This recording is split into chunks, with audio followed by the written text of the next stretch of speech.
Hello guys, कैसे हैं आप सब लोग। माय डीमन वाइफ के 21वीं एपिसोड के साथ हाजिर हूँ। लास्ट एपिसोड के एंड पे हमने देखा था कि डीमन क्वीन और कांटू की क्वीन के दरमियान सुलह हो जाती है। जीबी उनसे कहती है कि हमें इस जंगल की आग को बुझाना होगा, जबकि ट्विन सिस्टर्स उनसे कहती हैं ये काम हम पर छोड़ दो, हम आसमान से बादल बुलाकर इस आग को बुझा देंगे। फिर वो दोनों सिस्टर्स आगे बढ़ती हैं और अपनी मैजिकल पावर को इस्तेमाल करते हुए एक बड़ा सा समनिंग बैरियर बनाती हैं, जिसमें से इलेक्ट्रिसिटी निकलती है जो कि आसमान की तरफ जाती है और आसमान में बहुत सारे बादल इकट्ठा हो जाते हैं, जिससे बरसात होती है और वो सारी की सारी आग बुझ जाती है। कांटू की क्वीन आगे बढ़ती है और उनसे कहती है मुझे तुम लोगों पर इल्जाम नहीं लगाना चाहिए था, इसलिए मैं तुम सब लोगों से माफी मांगना चाहती हूँ। जियांग कांटू की क्वीन से कहता है हम लोग तुम्हारे जंगल में बिना पूछे दाखिल हुए हैं, इसलिए ये हमारी भी गलती बनती है, इसलिए हम लोग उन लोगों को ढूंढेंगे जिन लोगों ने इस जंगल को आग लगाई और उनको सजा देंगे। कांटू की क्वीन ये बात सुनने के बाद बहुत सारी जड़ों में से जमीन के अंदर से बहुत सारे टोकन्स निकाल लाती है। वो जमीन के अंदर से टोटल 5 टोकन निकाल कर लाती है और उनको दे देती है। वो सारे के सारे टोकन डीमन क्वीन को देती है। आयशा खुश हो जाती है और कहती है जीबी ने तो 5 टोकन हासिल कर भी लिए। कांटू की क्वीन उससे कहती है हमारे दरमियान गलतफहमी को दूर करने के लिए ये मेरा टोकन ऑफ एप्रिसिएशन है, तुम इसे रख लो।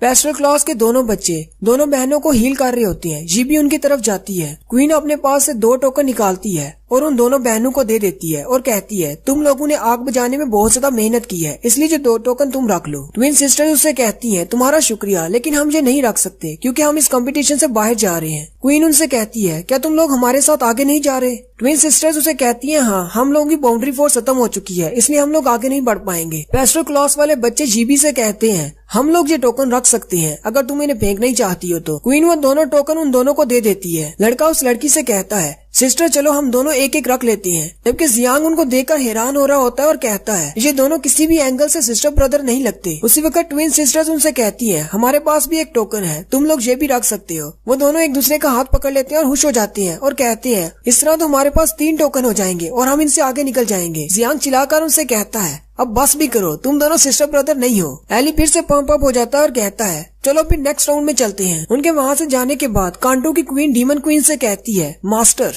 क्या मैं अभी आपके साथ आ सकती हूँ। डीमन क्वीन उसे कहती है नहीं अभी नहीं, अभी मैं खुद इंसानों से भागने का एक रास्ता ढूंढ रही हूँ, लेकिन मैं एक दिन तुम्हें वापस लेने जरूर आऊंगी। ये बात सुनकर कांटू की क्वीन बहुत ज्यादा खुश हो जाती है। जैसे वो लोग फॉरेस्ट के एंड पर पहुँचते हैं, पोर्टल के सामने एक और टोकन होता है। हरे बालों वाला लड़का कहता है यहाँ सामने तो एक और टोकन है, लेकिन हम में से कौन इस टोकन को लेगा, यहाँ पर तो बहुत सारे लोग हैं। जियांग उनसे कहता है तो क्यों ना हम लोग रॉक पेपर सीजर खेलें। ये बात सुनते ही वो सारे लोग हैरान हो जाते हैं क्योंकि उन्हें पता ही नहीं होता कि रॉक पेपर सीजर कौन सी गेम है। जियांग उनसे कहता है अच्छा ठीक है, मैं तुम लोगों को सिखाता हूँ कि रॉक पेपर सीजर कैसे खेलते हैं। कुछ देर के बाद वो सारे लोग रॉक पेपर सीजर खेलते हैं और रॉक पेपर सीजर में एली जीत जाता है। एली आगे बढ़ता है और जैसे ही उस टोकन को पकड़ने वाला होता है उसी वक्त वहाँ पर रिजेंट की बेटी आती है और अपना हंटर मारकर उससे वो टोकन छीन लेती है। वहाँ पर आर्चरी और ड्रूइड क्लास के बच्चे आ जाते हैं। वो लोग उन्हें देखकर हैरान हो जाते हैं। जियांग चिल्लाकर उसे कहता है ये एली का टोकन था, तुम इसे नहीं ले सकती। मोटो भी चिल्लाते हुए उनसे कहता है तुम लोगों ने इसे चोरी किया है, अभी इसे वापस करो। आर्चरी क्लास का लड़का उनसे कहता है हम लोग यहाँ पर घर घर नहीं खेल रहे, ये एक कंपटीशन है, इसलिए हमने कुछ भी चोरी नहीं किया। जियांग उनसे कहता है अगर तुम रूल्स के साथ नहीं खेलना चाहते तो इसका मतलब हमें भी रूल्स फॉलो नहीं करने, हम भी तुमसे फाइट करेंगे। उसी वक्त आर्चरी क्लास के लड़के अपने तीर निकाल लेते हैं और उनसे कहते हैं क्या तुम हमसे फाइट करना चाहते हो। जियांग हंसते हुए उनसे कहता है अगर तुम गन फाइट में तीर कमान लेकर आओगे तो तुम लोग लाजमी तौर पर हारने वाले हो। उसी वक्त एली आगे बढ़ता है और जियांग से कहता है जाने दो, मुझे वो टोकन वैसे भी नहीं चाहिए, मैं अपनी मेहनत से अपना टोकन हासिल करूंगा। एली उसे कहता है हम लोग कॉम्बैट क्लास से हैं, हमें अपनी स्ट्रेंथ के बलबूते पर टोकन हासिल करने हैं, इस तरह किसी गेम को जीत कर नहीं। आर्चरी और ड्रूइड क्लास वाले आगे चले जाते हैं और कहते हैं हाँ ये लड़का बिल्कुल ठीक कह रहा है, अपनी पावर का इस्तेमाल करो, टोकन हासिल करो। वो दोनों क्लासेस के बच्चे पोर्टल पार करके आगे चले जाते हैं। जियांग उनसे कहता है चलो छोड़ो उनको, हम लोग भी आगे चलते हैं। इन लोगों का तीसरा पड़ाव विंडी सिटी होता है, जहाँ पर बहुत ज्यादा तेज हवा होती है। वो एक वैली होती है जहाँ पर दोनों तरफ पहाड़ होते हैं और सेंटर में बहुत ही तेज हवा चल रही होती है। उसी वक्त विंडी वैली का एक सीन दिखाते हैं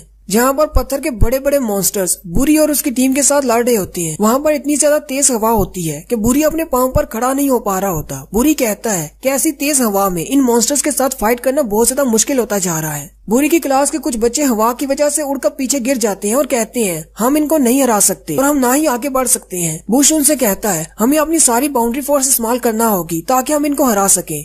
बूनो से कहता है नहीं, अगर हमने अपनी सारी बाउंड्री फोर्स यहाँ पर इस्तेमाल कर दी तो अगले 2 राउंड्स में हम क्या करेंगे। अगले 2 राउंड्स में और भी ज्यादा खतरनाक बॉसेस आने वाले हैं। वो लोग उन मॉन्स्टर्स के सामने बेबस खड़े होते हैं। पत्थर का मॉन्स्टर अपना पंच बनाता है और उन्हें मारने वाला होता है कि उसी वक्त उसका मुक्का टूट जाता है और वो पत्थर टुकड़े टुकड़े हो जाता है, क्योंकि वहाँ पर रेनिस आ जाता है। रेनिस आकर उनके सामने खड़ा हो जाता है और उनसे कहता है तो तुम जैसा कचरा भी मुझसे आगे निकलने लग गया। वो तीनों रेनिस को देखकर और भी ज्यादा घबरा जाते हैं। बूनो से कहता है अंकल, हम लोगों ने एक शॉर्टकट ले लिया था, इसलिए हम लोग आपसे आगे निकल गए। रेनिस पीछे की तरफ घूमता है और उसे कहता है तो इसका मतलब उस जंगल में आग भी तुम लोगों ने लगाई थी। वो तीनों बहुत ज्यादा डर जाते हैं। उसी वक्त वो टूटा हुआ पत्थर का मॉन्स्टर वापस से जुड़ जाता है और सामने खड़ा हो जाता है। वहाँ पर 3 पत्थर के मॉन्स्टर्स होते हैं। वो तीनों रेनिस पर अटैक करने के लिए आगे बढ़ते हैं। रेनिस भी अपनी मैजिकल पावर को इस्तेमाल करता है और उन पत्थर के मॉन्स्टर्स के टुकड़े टुकड़े कर देता है और उनके टुकड़े होते ही उनमें से टोकन निकलते हैं। रेनिस वो तीनों टोकन्स भी उठा लेता है और उन तीनों से कहता है दोबारा तुमने इस तरह की कोई हरकत की तो मैं तुम्हें नहीं छोड़ूंगा।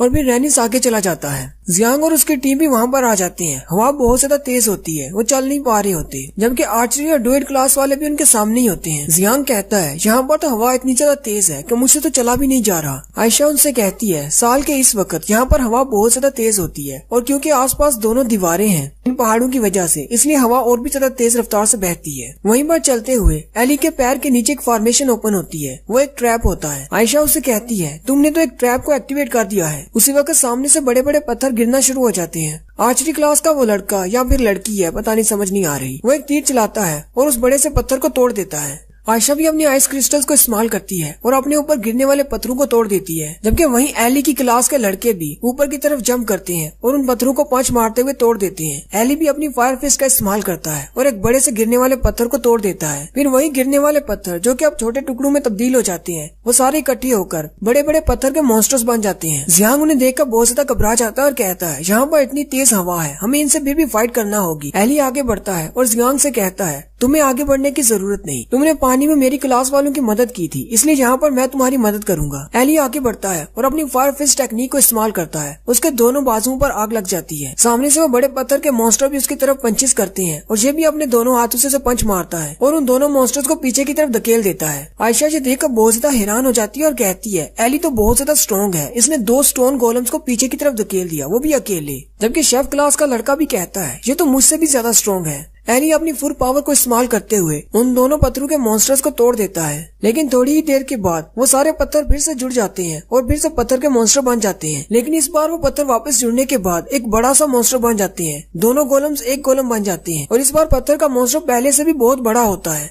वो बड़ा जायंट पत्थर का मॉन्स्टर एली पर अपना पंच मारता है। एली के क्लास फेलोज कहते हैं हमें भी उसकी मदद करना होगी। वो जैसे ही भागते हुए उसकी तरफ जाते हैं, लेकिन उसकी हवा का प्रेशर इतना ज्यादा होता है कि वो आगे नहीं बढ़ पाते। एली अकेला ही उसके पंच को रोकता है। आर्चरी क्लास की वो लड़की तीर चलाने लगती है। जियांग उसके सामने खड़ा हो जाता है और उसे कहता है तुम्हें ऐसा करने की जरूरत नहीं। वो लड़की उसे कहती है तुम मेरे रास्ते में क्यों आ रहे हो। जियांग उसे कहता है एली ने मुझसे कहा है कि ये फाइट उसकी है, तुम लोगों को इसके बीच में आने की जरूरत नहीं। और मैं भी यही चाहता हूँ कि एली उसके साथ फाइट करे। मैं उसके रियल पोटेंशियल देखना चाहता हूँ कि वो कितना ज्यादा स्ट्रॉन्ग है। तुम सबको भी अपनी पावर बचाकर रखनी होगी, क्योंकि आगे भी मजीद 2 लेवल्स हैं। वो लड़की सोचती है ये लड़का बिल्कुल ठीक कह रहा है, अभी आगे 2 लेवल्स हैं, हमें अपनी स्ट्रेंथ को बचाकर रखना होगा। उसी वक्त उन सबको स्ट्रॉन्ग बाउंड्री फोर्स महसूस होती है जो कि एली की होती है। वो सब लोग ये देखकर बहुत ज्यादा हैरान हो जाते हैं और कहते हैं इसकी बाउंड्री फोर्स तो बहुत ज्यादा ताकतवर है। एली अपनी फुल पावर को अनलीश करता है और उसके आईब्रोज के इर्द गिर्द भी आग लगी होती है। एली बिल्कुल नात्सु ड्रैगनियल की तरह लग रहा होता है। एली क्योंकि अभी उसके पंच के नीचे होता है, वो उसके हाथ को ऊपर की तरफ उठाता है, फिर ऊपर की तरफ जंप कर जाता है और फिर हवा में से ही जंप करता हुआ उस बड़े से गोलम की तरफ जाता है। वो गोलम अपने हाथ उसके सामने करता है और उसे रोकने की कोशिश करता है, लेकिन एली की पावर इतनी ज्यादा होती है कि वो नीचे गिर जाता है और साथ ही उसके टुकड़े टुकड़े हो जाते हैं। आयशा भी उन सब लोगों को प्रोटेक्ट करने के लिए अपने आगे एक शील्ड बना लेती है, जबकि ड्रूइड क्लास वाले भी अपने सामने एक शील्ड बना लेते हैं। जियांग चूंकि दूर अकेला खड़ा होता है, उसी वक्त क्वीन उसके सामने आकर खड़ी हो जाती है और उसे प्रोटेक्ट करती है। उसी वक्त रेनिस विंडी वैली के एंड तक पहुंच जाता है जहाँ पर वो पोर्टल होता है। उसे भी पीछे से एक बड़े से धमाके की आवाज आती है और रेनिस को महसूस होता है कि पीछे कोई बहुत ज्यादा स्ट्रॉन्ग शख्स है। वहीं पर वो पंछी भी उड़ रहा होता है जिसके जरिए से अरीना में बैठे लोग लाइव देख रहे होते हैं। अरीना में बैठे लोग बहुत ज्यादा हैरान हो जाते हैं और कहते हैं कॉम्बैट क्लास का ये लड़का तो बहुत ज्यादा स्ट्रॉन्ग है। ड्रूइड क्लास का टीचर यासू से कहता है माइक यासू, तुम्हारी क्लास के बच्चे तो बहुत ज्यादा शानदार हैं, तुमने तो बहुत ही अच्छी स्टडी करवाई है। टीचर माइक यासू से कहते हैं मेरे स्टूडेंट में बहुत ज्यादा पोटेंशियल है, और मुझे लगता है कि वो एक दिन मुझसे भी ज्यादा स्ट्रॉन्ग हो जाएगा। वहीं जियांग के सामने क्वीन खड़ी होती है और उसे प्रोटेक्ट कर रही होती है और जियांग से कहती है मेरे पीछे ही रहना। जियांग शर्माते हुए उसकी तरफ देखता है और कहता है इसके इस मूव से तो मुझे इससे प्यार हो गया है। एली वापस जंप करता है और जियांग के पास आ जाता है। जियांग एली से पूछता है क्या तुमने उस पत्थरों के मॉन्स्टर को हरा दिया? एली उसे कहता है हाँ क्यों नहीं, मैंने उसको हरा दिया। जियांग उसके बाजू देखता है जो कि जल चुके होते हैं। जियांग कहता है तुम्हारे बाजू तो जल चुके हैं। एली उसे कहता है कि तुम्हें परेशान होने की जरूरत नहीं, ये तो बस छोटे छोटे स्क्रैच हैं। मेरी फायर फिस्ट को इस्तेमाल करने के बाद ऐसा ही होता है। एली बहुत ज्यादा खुश होता है क्योंकि उस मॉन्स्टर को मारने के बाद एली को 2 टोकन मिलते हैं। आयशा एली से पूछती है अभी जो बाउंड्री फोर्स थी क्या वो तुम्हारी थी? एली उसे कहता है हाँ मेरी थी। आयशा कहती है तुम्हारी पावर तो बहुत ज्यादा है, अगर हम लोग नेक्स्ट राउंड में पहुंच भी जाते हैं तो अगर तुमसे हमारा सामना हुआ तो हम लोग कभी भी नहीं जीत पाएंगे। जबकि मोटो भी उससे कहता है मुझे भी ऐसा ही लगता है कि हमें अभी इस टूर्नामेंट से बाहर हो जाना चाहिए क्योंकि एली बहुत ज्यादा स्ट्रॉन्ग है, हम इसका सामना नहीं कर पाएंगे। जबकि ड्रूइड और आर्चरी क्लास वाले भी ये देखकर बहुत ज्यादा हैरान होते हैं और कहते हैं ये लड़का तो बहुत ज्यादा स्ट्रॉन्ग है। और यहीं पर हमारी 21वीं एपिसोड का एंड होता है। एक्सप्लेनेशन अच्छी लगी हो तो चैनल को सब्सक्राइब कर दें, वीडियो को लाइक और शेयर कर दें। शुक्रिया। हेलो गाइस, कैसे हैं आप सब लोग? माय डीमन वाइफ की 22वीं एपिसोड के साथ हाजिर हूँ। सारे बच्चे एली की पावर को देखकर बहुत ज्यादा हैरान होते हैं। जियांग आगे बढ़ता है और आयशा से कहता है तुम लोगों को क्या लगा था सिर्फ रैनिस ही बहुत ज्यादा स्ट्रॉन्ग है, हमारा एली भी बहुत ज्यादा स्ट्रॉन्ग है। एली हंसता हुआ जियांग से कहता है अच्छा ठीक है, अब हम लोग यहाँ से चलते हैं। वो लोग अभी थोड़ा सा ही आगे बढ़ते हैं। हवा बहुत ज्यादा तेज होती है। मोटो उड़ता हुआ पीछे गिर जाता है। जबकि एली की क्लास का वो लड़का जो कि पहले राउंड में जख्मी हो गया था वो कहता है मैं अब मजीद नहीं चल सकता। जियांग आगे बढ़ता है और उससे पूछता है तुम तो वही लड़की हो जो कि पहले राउंड में जख्मी हुए थे। एली उनसे कहता है बस थोड़ी देर और सब्र करो, हम लोग बस पहुंचने वाले हैं। उसी वक्त शेफ क्लास का लड़का 9-9 आगे बढ़ता है और अपनी मैजिकल पावर को इस्तेमाल करते हुए एक बड़ी सी कढ़ाई बना लेता है और अपने सामने कर लेता है और उनसे कहता है इसके पीछे पीछे चलो, इससे हवा का असर हम पर नहीं होगा। जियांग और मोटो से कहते हैं 9-9 तुम तो बहुत ज्यादा अमेजिंग हो। ये बात सुनकर 9-9 भी खुश हो जाता है। फिर वो लोग जल्दी से वहाँ से चले जाते हैं। आर्चरी और ड्रूइड क्लास वाले पीछे रह जाते हैं और कहते हैं वो इतनी जल्दी आगे कैसे बढ़ गए। फिर वो लोग पोर्टल के पास पहुँच जाते हैं। एली उनसे कहता है हम लोग पोर्टल के पास पहुँच चुके हैं। कुछ लड़के वहीं पर बैठ जाते हैं जिनमें एली के क्लास के लड़के भी होते हैं। वो उसे कहते हैं हम अब मजीद आगे नहीं जा सकते, हमारी बस हो गई है। वो एली से कहते हैं अब तुम्हें अकेले ही आगे बढ़ना होगा, कॉम्बैट क्लास के लिए अपना बेस्ट देना। एली उनसे कहता है अच्छा ठीक है। फिर वो जमीन पर अपना मुक्का मारता है और कहता है कॉम्बैट क्लास कभी भी हार नहीं मानेगी। वो तीनों भी खड़े हो जाते हैं और जमीन पर मुक्का मारकर कहते हैं कॉम्बैट क्लास कभी हार नहीं मानेगी। जियांग आगे बढ़ता है और एली से कहता है एली तुम्हारे हाथ बहुत ज्यादा जल चुके हैं, क्या तुम वाकई में ऐसे हाथों के साथ अगले राउंड में जाना चाहती हो? एली उसे कहता है मेरे इन हाथों से कोई फर्क नहीं पड़ता, मैं बिल्कुल ठीक हूँ। पेस्टर क्लास वाली लड़की उसे कहती है तुम्हें इस तरह शो करने की जरूरत नहीं, हमें पता है कि तुम बहुत ज्यादा जख्मी हो, अगर तुम अपने बाजू को अभी हील नहीं करोगे तो इस पर निशान पड़ जाएंगे। वो लड़की आगे बढ़ती है और एली के दोनों हाथ पकड़ लेती है। एली शर्माना शुरू कर देता है और उससे कहता है तुम ये क्या कर रही हो? वो एली के हाथों को पकड़कर अपनी चेस्ट पर लगाती है, ये उसकी हीलिंग एबिलिटी होती है। एली का चेहरा शर्म के मारे सुर्ख हो जाता है जबकि जियांग की भी लाट टपक रही होती है। जियांग एली से कहता है तुम्हारा चेहरा तो तुम्हारे हाथों से भी ज्यादा सुर्ख हो गया है। जबकि 9-9 दूसरी तरफ अपना चेहरा घुमा लेता है और कहता है मैं ये सब कुछ नहीं देख सकता। सारे लड़के खुले मुंह के साथ उन्हें देख रही होती हैं। हरे बालों वाला लड़का कहता है अगर मुझे पता होता कि इसकी एबिलिटी ऐसी है तो मैं भी जख्मी हो जाता। पेस्ट्रो क्लास वाला लड़का उनसे कहता है अभी तो तुम सिर्फ उसे देखकर हैरान हो रही हो, अभी मेरी तरफ देखना। वो साथ ही अपनी शर्ट के बटन खोल देता है। वो सारे देखकर चीखना शुरू कर देते हैं और कहते हैं हमें तुम्हारी बॉडी नहीं देखनी। उनका next level fire sand river का होता है जहाँ पर सिर्फ एक रेगिस्तान होता है, बहुत ज्यादा गर्मी होती है। रेनिस पहले आगे चला जाता है। रेनिस कहता है यहाँ पर तो बहुत ज्यादा गर्मी है, मैं अपनी मैजिकल पावर्स को इस्तेमाल कर रहा हूँ लेकिन फिर भी बहुत ज्यादा गर्मी है। बुरी और उसके दोनों भाई भी उसके साथ होते हैं, वो भी गर्मी में पैदल चलते आ रहे होते हैं। बुरी बुश से कहता है तुम्हारे पास कुछ है तो जल्दी से निकालो, ये गर्मी तो बहुत ज्यादा है। बुश उसे कहता है जालू ने मुझे जो स्लाइम दिया था वो इस गर्मी की वजह से बाहर नहीं निकल रहा। उसी वक्त उन्हें पीछे से धूल उड़ती हुई दिखाई देती है। वो पीछे की तरफ देखते हैं और कहते हैं आखिर पीछे से क्या आ रहा है। पीछे से 2 आर्मी ट्रक आ रही होती हैं। वो उसे देखकर बहुत ज्यादा हैरान हो जाते हैं और कहते हैं कहीं ये कोई मॉन्स्टर तो नहीं। लेकिन जब वो ट्रक्स उनके पास से गुजरती हैं तो वो कहते हैं हमें लगता है ये फौजी क्लास वालों का काम है। जियांग और उसकी टीम ट्रक के पीछे बैठे होते हैं। उन्हें ट्रक की बॉडी के अंदर आयशा के मैजिक से आइस क्रिस्टल लगाए होते हैं जिससे अंदर ठंड होती है। जियांग आयशा से कहता है तुम्हारी मैजिकल एबिलिटी तो बहुत ज्यादा जबरदस्त है, ऐसे ही लग रहा है जैसे हम फ्रिज के अंदर बैठे हैं। जियांग उन तीनों को देखकर कहता है ये तीनों तो रीजेंट के बेटे हैं। बुरी चिल्लाकर उनसे कहता है मैं तुम लोगों को ऑर्डर देता हूँ यहीं पर रुको और हमें भी अपने साथ लेकर चलो।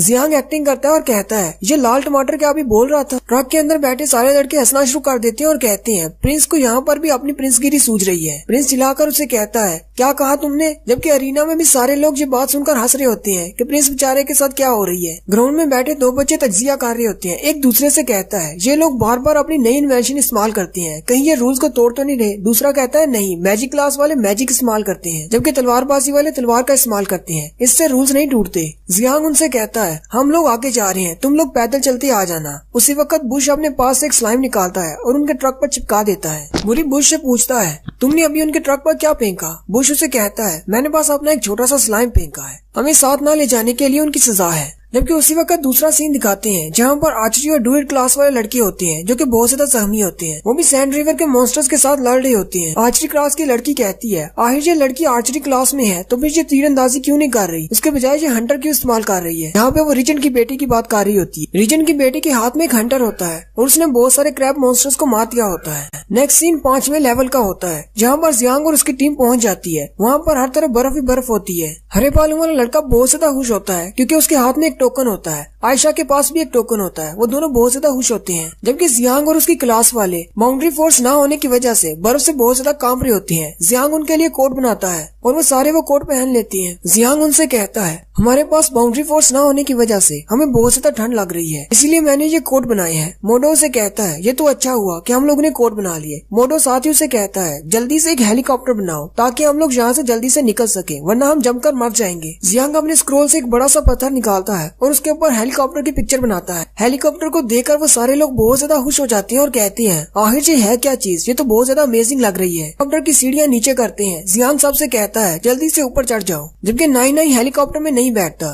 जियांग मोडो से पूछता है, ये हमारे साथ नहीं जाएगा? मोडो से कहता है, नहीं, उसने कहा था कि वो अपने आप को प्रूव करना चाहता है। जैसे ही वो सारे लोग हेलीकॉप्टर में बैठ जाते हैं, हेलीकॉप्टर का पंखा घूमना शुरू हो जाता है। वो सारे बड़े ही आराम से जहाज के अंदर बैठे होते हैं। क्वीन कहती है, आखिर ये इतनी बड़ी चीज उड़ कैसे सकती है? जबकि उस हेलीकॉप्टर का पायलट जियांग होता है। जियांग उस हेलीकॉप्टर को उड़ा रहा होता है। जबकि उसी वक्त दिखाते हैं बुश का वो स्लाइम जियांग के बैग पर लगा होता है। उनका हेलीकॉप्टर उस क्लिफ के पास पहुंच जाता है। एक बड़ी सी आइस माउंटेन होती है जिसके ऊपर पोर्टल होता है जहां से इनकी रेस एंड होनी है। उसके पास पहुंचते ही उन्हें रेनिस नजर आता है जो कि उस माउंटेन के ऊपर चढ़ रहा होता है। जियांग उसे देखकर कहता है, ये तो अपना रेनिस है। आयशा रेनिस को देखकर कहती है, रेनिस तो बहुत ज्यादा स्ट्रॉन्ग है, फिर ये अपने हाथों की मदद से ऊपर क्यों चढ़ रहा है? ये अपने मैजिक को क्यों नहीं इस्तेमाल कर रहा? हरे बालों वाला लड़का भी कहता है, हाँ, ये मैजिक क्यों नहीं इस्तेमाल कर रहा? उसी वक्त आयशा चिल्लाकर कहती है, यहाँ पर कुछ बहुत ही गलत है। जियांग उसे कहता है, ऐसा क्या हुआ? तो साथ ही अरीना में भी दिखाते हैं कि उनका कांटेक्ट टूट जाता है, उनकी लाइव फीड खत्म हो जाती है। अरीना में बैठे सारे लोग कहते हैं, हमें कुछ भी दिखाई नहीं दे रहा। हैंस भी कहता है, आखिर यहाँ पर हो क्या रहा है? वो आपस में बातें करना शुरू कर देते हैं और कहते हैं, आखिर ये प्रोजेक्शन नजर क्यों नहीं आ रही? हमें तो पूरा कंपटीशन लाइव दिखाने का वादा किया गया था। फौजी क्लास के सीनियर स्टूडेंट्स कहते हैं, वहाँ पर मौसम बहुत ज्यादा खराब है, इसके अलावा वहाँ पर एब्सोल्यूट बेल्ट है, इसलिए वहाँ पर हमारा मैजिक काम नहीं करता। दूसरा लड़का उससे पूछता है, तो अगर वहाँ पर मैजिक काम नहीं करेगा तो वो लोग उस माउंटेन के ऊपर कैसे चढ़ेंगे? काइजर उसे कहता है, उन्हें अपनी फिजिकल एबिलिटीज को इस्तेमाल करना होगा, इसके अलावा उनके पास और कोई रास्ता नहीं। इसी तरह काफी देर गुजर जाती है। सूरज भी ढलने वाला होता है। अरीना में मौजूद सारी जनता भी बहुत ज्यादा थक चुकी होती है। किंग सोफी सास से पूछते हैं, तुम्हें क्या लगता है इस रेस को कौन जीतने वाला है? सोफी सास उनसे कहता है, मुझे नहीं पता, थोड़ी देर में सब कुछ पता चल जाएगा कि कौन जीतने वाला है। उसी वक्त उन्हें पोर्टल के सामने कोई आता हुआ नजर आता है। सभी की आंखें पोर्टल की तरफ लग जाती हैं। किस वक्त कौन वहां से निकलने वाला है, कौन सी क्लास का बच्चा सबसे पहले निकलेगा। लेकिन जैसे ही उस पोर्टल में से एक लड़का बाहर निकलता है तो सभी हैरान परेशान रह जाते हैं और कहते हैं, ये तो हो ही नहीं सकता, ये नामुमकिन है। सबसे पहले उस पोर्टल में से निया बाहर निकलता है जो कि शेफ की क्लास से है। अरीना में मौजूद सारी जनता हैरान परेशान हो जाती है और कहती है, एक कुक ये कंपटीशन कैसे जीत सकता है? टीचर मार्टिन शेफ की क्लास के टीचर से कहते हैं,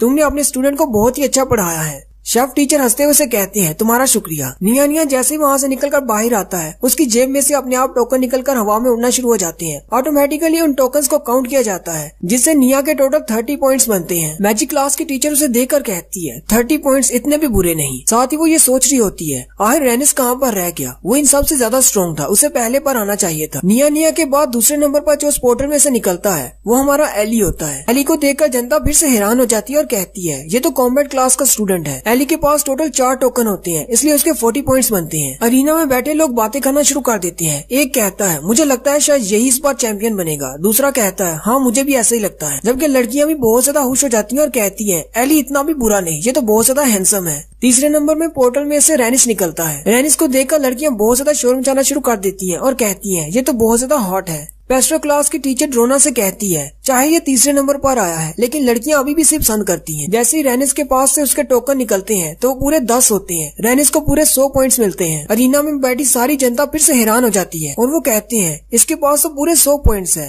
अब भी क्या कंपटीशन में किसी का जीतने की जगह बाकी है। जबकि टीचर्स भी ये देखकर हैरान हो जाते हैं। टीचर ड्रोना कहती है इसने तो सारे रिकॉर्ड तोड़ दिए हैं, आज से पहले किसी ने भी 100 पॉइंट नहीं इकट्ठे किए। चौथे नंबर पर आयशा और मोस निकलते हैं। उन दोनों के पास सिर्फ एक एक टोकन होता है, यानी कि उनके 10-10 पॉइंट्स होते हैं। पांचवें नंबर पर एबिली और एमरे निकलते हैं जो कि पेस्ट्रो क्लास से हैं। एबिली के पास 2 टोकन होते हैं जबकि उसकी बहन के पास सिर्फ एक ही टोकन होता है। छठे नंबर पर बुरी और उसके भाई निकलते हैं। उन तीनों के पास 30-30 पॉइंट्स होते हैं। 7वें नंबर पर उनकी बहन निकलती है जिसके पास 20 पॉइंट्स होते हैं। 8वें नंबर पर आर्चरी क्लास और ड्यूल क्लास का एक एक लड़का निकलता है, उन दोनों के पास 20-20 पॉइंट्स होते हैं। और 9वें नंबर पर सिर्फ अकेला मोडो निकलता है जिसके पास 10 पॉइंट्स होते हैं और साथ ही मोडो बहुत ज्यादा परेशान होता है। टीचर मार्टिन मोडो को देखकर बहुत ज्यादा परेशान हो जाती है और कहते हैं मोडो अकेला क्यों आया है, बाकी के बच्चे कहाँ हैं। जबकि हैंस भी परेशान हो जाता है और कहता है मोडो के बाकी के क्लास फेलोज कहाँ पर हैं। एली भी आगे बढ़ता है और मोडो से पूछता है जियांग कहाँ पर है, वो लोग क्यों नहीं आए। आयशा भी उससे पूछती है आखिर वो लोग कहाँ पर हैं। जबकि वहीं पर बुरी और उसके भाई हंस रहे होते हैं। बुरी हंसते हुए उनसे कहता है जियांग अब वापस नहीं आने वाला और मुझे नहीं लगता कि तुम्हें उनकी डेड बॉडीज भी मिलेंगी। मोडो चिल्लाकर बुरी से कहता है अगर तुमने वो हरकत नहीं की होती तो वो लोग हमारे साथ होते और वहाँ से नहीं गिरते।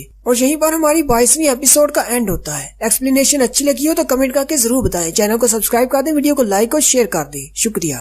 Hello guys, my demon wife की 23वीं एपिसोड के साथ हाजिर हूँ। लास्ट एपिसोड में हमने देखा था कि सारे बच्चे लेवल 1 को पार करके आ जाते हैं जबकि जियांग और क्वीन वहाँ पर नहीं आते। मोडो अकेला ही फौजी क्लास से वहाँ पर आता है जो कि बहुत ज्यादा परेशान होता है। एली उससे पूछता है तुम इतने ज्यादा परेशान क्यों हो, तो वो उनको सारी बात बताता है। सोफी सास किंग से कहता है मुझे भी इजाजत दे, मैं भी जाकर पता करता हूँ नीचे क्या हो रहा है। सोफी सास नीचे आता है और मोडो से पूछता है जियांग कहाँ पर है, वो तुम्हारे साथ क्यों नहीं आया। मोडो सोफी सास को देखते ही रोना शुरू कर देता है और इसे सारी बैकग्राउंड स्टोरी बताता है कि वहाँ पर क्या हुआ। उस बर्फ की बड़ी सी माउंटेन के ऊपर जियांग अपने हेलीकॉप्टर को लैंड करता है और बाकी सब से कहता है तुम सब लोग आगे चले जाओ, हम लोग इस हेलीकॉप्टर में से अपने क्रिस्टल्स को निकाल कर वापस आते हैं। एली जियांग से कहता है तुम्हारे पास बहुत सारे क्रिस्टल्स हैं, तुम्हें इन क्रिस्टल्स की क्या जरूरत है। जियांग एली से कहता है मैं नहीं चाहता कि ये सारे ऐसे ही वेस्ट हो जाएं, इसलिए मैं इनको निकालना चाहता हूँ। साथ ही जियांग ये सोच रहा होता है अगर किसी ने मेरी इस टेक्नोलॉजी को कॉपी कर लिया तो बहुत बड़ी मुश्किल हो जाएगी, इसलिए मुझे क्रिस्टल्स को निकालना ही होगा। फिर जियांग अपनी क्लास वालों से कहता है चलो आओ चलकर क्रिस्टल्स को निकालते हैं।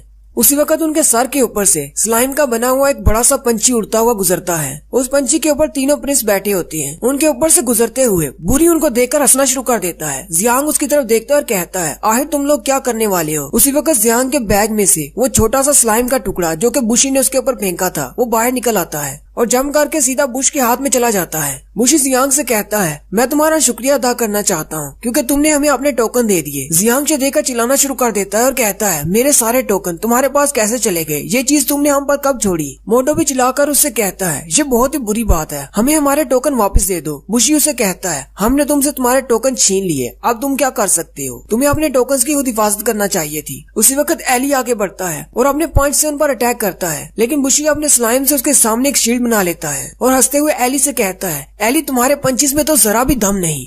और साथ ही बुशी अपने स्लाइम से एली पर अटैक करता है। एली पीछे की तरफ हट जाता है और कहता है मैं तो यहाँ पर अपनी बाउंड्री फोर्स इस्तेमाल ही नहीं कर सकता। आयशा एली से कहती है हम लोग एब्सोल्यूट बेल्ट में हैं, यहाँ पर बाउंड्री फोर्स काम नहीं करती। जबकि बुशी का स्लाइम अभी भी पावरफुल होता है। बुशी उनसे कहता है इसका मतलब यहाँ पर तुम सबसे ज्यादा पावरफुल सिर्फ मैं ही हूँ। बुशी अभी अपने हाथ में अपना स्लाइम पकड़कर खड़ा होता है। उसी वक्त फौजी क्लास वाले अपनी गन्स निकालते हैं और उन पर गोलियां चलाना शुरू कर देते हैं। बुशी उनकी गोलियों से बचने के लिए अपने स्लाइम को अपने सामने शील्ड की तरह इस्तेमाल करता है। जबकि जियांग भी अपना बैग नीचे उतारता है और उनसे कहता है तुम लोग शायद भूल रहे हो, हमारे पास मैकेनिकल पावर है, हमें बाउंड्री फोर्स की जरूरत नहीं। वो अपने बैग में से एक बड़ा सा बजूका निकाल लेता है और उनकी तरफ फायर करता है। बुशी जल्दी से अपने स्लाइम से बड़ी सी एक दीवार बनाता है और अपने आप को प्रोटेक्ट करता है, लेकिन इस रॉकेट का धमाका इतना ज्यादा होता है कि वो अपने आप को प्रोटेक्ट नहीं कर पाते और उनका स्लाइम भी पिघलकर नीचे गिर जाता है। बुरी भी अपनी तलवार निकाल लेता है और चीखते हुए उनसे कहता है तुम लोगों की हिम्मत कैसे हुई रॉयल फैमिली के मेंबर्स को मारने की कोशिश करने की। एली बुरी से कहता है हम लोग तुम लोगों से जरा भी नहीं डरते, अगर तुम लोगों को फाइट ही करनी है तो आ जाओ। जियांग एली से कहता है तुम बाकी सबको लो और यहाँ से चले जाओ। तुम सब लोग यहाँ पर अपनी बाउंड्री फोर्स को इस्तेमाल नहीं कर सकते, इसलिए तुम सब लोग यहाँ से चले जाओ। यहाँ पर सिर्फ फौजी क्लास को रहने दो, हम लोग इनसे फाइट करते हैं। बुशी उन सब के सामने खड़ा हो जाता है और अपने स्लाइम से एक दीवार बनाता है और उनसे कहता है मैं तुम लोगों में से किसी को भी यहाँ से जाने नहीं दूंगा। जियांग एली से कहता है एली जल्दी से जाओ और उनकी मदद करो। एली भागता हुआ चला जाता है और उसे कहता है जल्दी से हमारे पीछे आ जाना। और साथ ही फौजी क्लास वाले फिर से उन पर गोलियां चलाना शुरू कर देते हैं। बूनो अपने सामने शील्ड बनाकर उनकी गोलियों से बच रहा होता है। उसी वक्त जियांग दूसरी तरफ से आता है और उस पर फायर करता है। बूनो उसके अटैक से बाल बाल बचता है। फिर बुरी आता है और बुरी जियांग पर अटैक करता है। वो जैसे ही अपनी तलवार उसे मारने वाला होता है, क्वीन बुरी के रास्ते में आ जाती है और उसके अटैक को रोकती है। क्वीन के अटैक से बुरी दूर जाकर गिरता है और कहता है यहाँ पर हम लोग बाउंड्री फोर्स इस्तेमाल नहीं कर सकते, लेकिन फिर भी तुम इतनी ज्यादा पावरफुल कैसे हो। जियांग क्वीन से कहता है तुम यहाँ से क्यों नहीं जा रही। क्वीन उसे कहती है क्योंकि मुझे इन सब के टोकन्स चाहिए, इसलिए मैं यहाँ से नहीं जाऊंगी। एली बाकी सब की मदद करते हुए बुशी के स्लाइम की दीवार को तोड़ देता है और वो सारे भागते हुए उस पोर्टल को पार करके अंदर चले जाते हैं। उन सब के पोर्टल को पार कर जाने के बाद बुशी हंसते हुए कहता है अब तुम सब लोग यहीं पर मरने वाले हो। वो अपने स्लाइम की पावर को एनहेंस करता है और एक बड़ा सा हथौड़ा बना लेता है और उनसे कहता है रॉयल फैमिली के प्रिंस के साथ फाइट करने का यही नतीजा होता है। और फिर अपने हथौड़े को बर्फ के ऊपर मारता है। बर्फ टूट जाती है और वो सारे नीचे गिरने लगते हैं। वो सारे लोग बर्फ के साथ नीचे गिर जाते हैं। बुरी और उसके भाई कहते हैं हमें यहाँ से चलना चाहिए और वो भी वहाँ से चले जाते हैं। मोडो नीचे गिरते हुए कहता है मामा जब आप बूढ़ी हो जाएंगी तो मैं आपका ख्याल नहीं रख पाऊंगा, अब मैं मरने वाला हूँ। लेकिन उसी वक्त उसे क्वीन पीछे से पकड़ती है और घुमाकर वापस ऊपर क्लिफ की तरफ फेंक देती है। फिर क्वीन उन गिरते हुए पत्थरों के ऊपर से छलांगे लगाती हुई सीधी जियांग की तरफ आती है। जियांग क्वीन से कहता है मुझे छोड़ो, बाकियों को बचाओ। क्वीन उसे कहती है नहीं, मैं तुम्हें ऊपर की तरफ फेंक रही हूँ। जियांग क्वीन के नीचे होता है। वो ऊपर की तरफ देखता है तो एक बर्फ का बड़ा सा टुकड़ा ऊपर से नीचे की तरफ गिर रहा होता है। जियांग जल्दी से घूम जाता है और क्वीन को नीचे की तरफ कर देता है। वो बर्फ का टुकड़ा जियांग के सर में लगता है जिससे उसे मुंह से खून निकलना शुरू हो जाता है और साथ ही जियांग बेहोश हो जाता है। क्वीन चिल्लाकर उसका नाम पुकार रही होती है और साथ ही वो बाकी सब को भी देख रही होती है। जियांग की क्लास के बाकी के 3 बच्चे नीचे गिर जाते हैं और ये लोग भी नीचे गिर जाते हैं और यहीं से हमारी स्टोरी फिर से प्रेजेंट में आ जाती है। मोडो रोता हुआ सोफी सास से कहता है मुझे बस यहीं तक पता है, वो सारे लोग माउंटेन से नीचे गिर गए। ये सारी स्टोरी सुनने के बाद एली बहुत ज्यादा गुस्सा हो जाता है और बुरी और उसके भाइयों को गालियां देना शुरू कर देता है।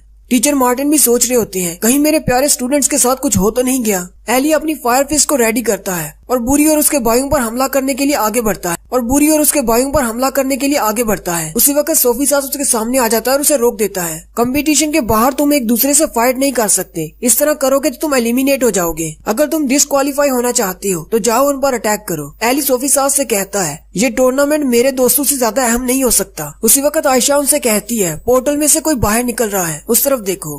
पोर्टल में से क्वीन बाहर निकलती है। उसने जियांग को अपने साथ रस्सियों से बांधा होता है। जैसे ही वो पोर्टल से बाहर निकलते हैं वो दोनों बेहोश होकर जमीन पर गिर जाते हैं। टीचर द्रोना और टीचर एसी सामने आती हैं और उन दोनों को जमीन पर गिरने से बचाती हैं। जियांग की सारी गैंग भागती हुई उसके पास आती है। ड्रोना क्वीन से पूछती है क्या तुमने जियांग को पूरी माउंटेन अपने साथ बांध कर चढ़ाई की है। टीचर ऐसी क्वीन से कहती है तुम्हें इसे अपने साथ उठाकर लाने की जरूरत नहीं थी, तुम अकेले भी यहाँ पर आ सकती थी, बाकी के टीचर उसे बचा लेते। ये तो बस एक यूजलेस नंबर है। क्वीन टीचर ऐसी से कहती है ये यूजलेस नहीं है बल्कि ये तो मेरा, और यहीं पर वो बेहोश हो जाती है। इससे आगे का लफ्ज वो नहीं कह पाती। सोफी सास क्वीन के माथे पर हाथ रखता है और कहता है वहाँ पर ये अपनी बाउंड्री फोर्स को इस्तेमाल नहीं कर सकती थी, इसलिए इसने अपनी सारी फिजिकल फोर्स इस्तेमाल कर दी। सर्दी की वजह से इसे बुखार भी हो गया है। उसी वक्त क्वीन की जेब से उसके टोकन बाहर निकलते हैं। क्वीन के पास टोटल 3 टोकन होते हैं। क्वीन उन टोकन में से एक टोकन को पकड़ लेती है और टीचर ड्रोना से कहती है ये एक टोकन जियांग का है। टीचर ड्रोना उसे कहती है अच्छा ठीक है, ये मुझे दे दो, मैं इसे जियांग को दे दूंगी। और साथ ही क्वीन फिर से बेहोश हो जाती है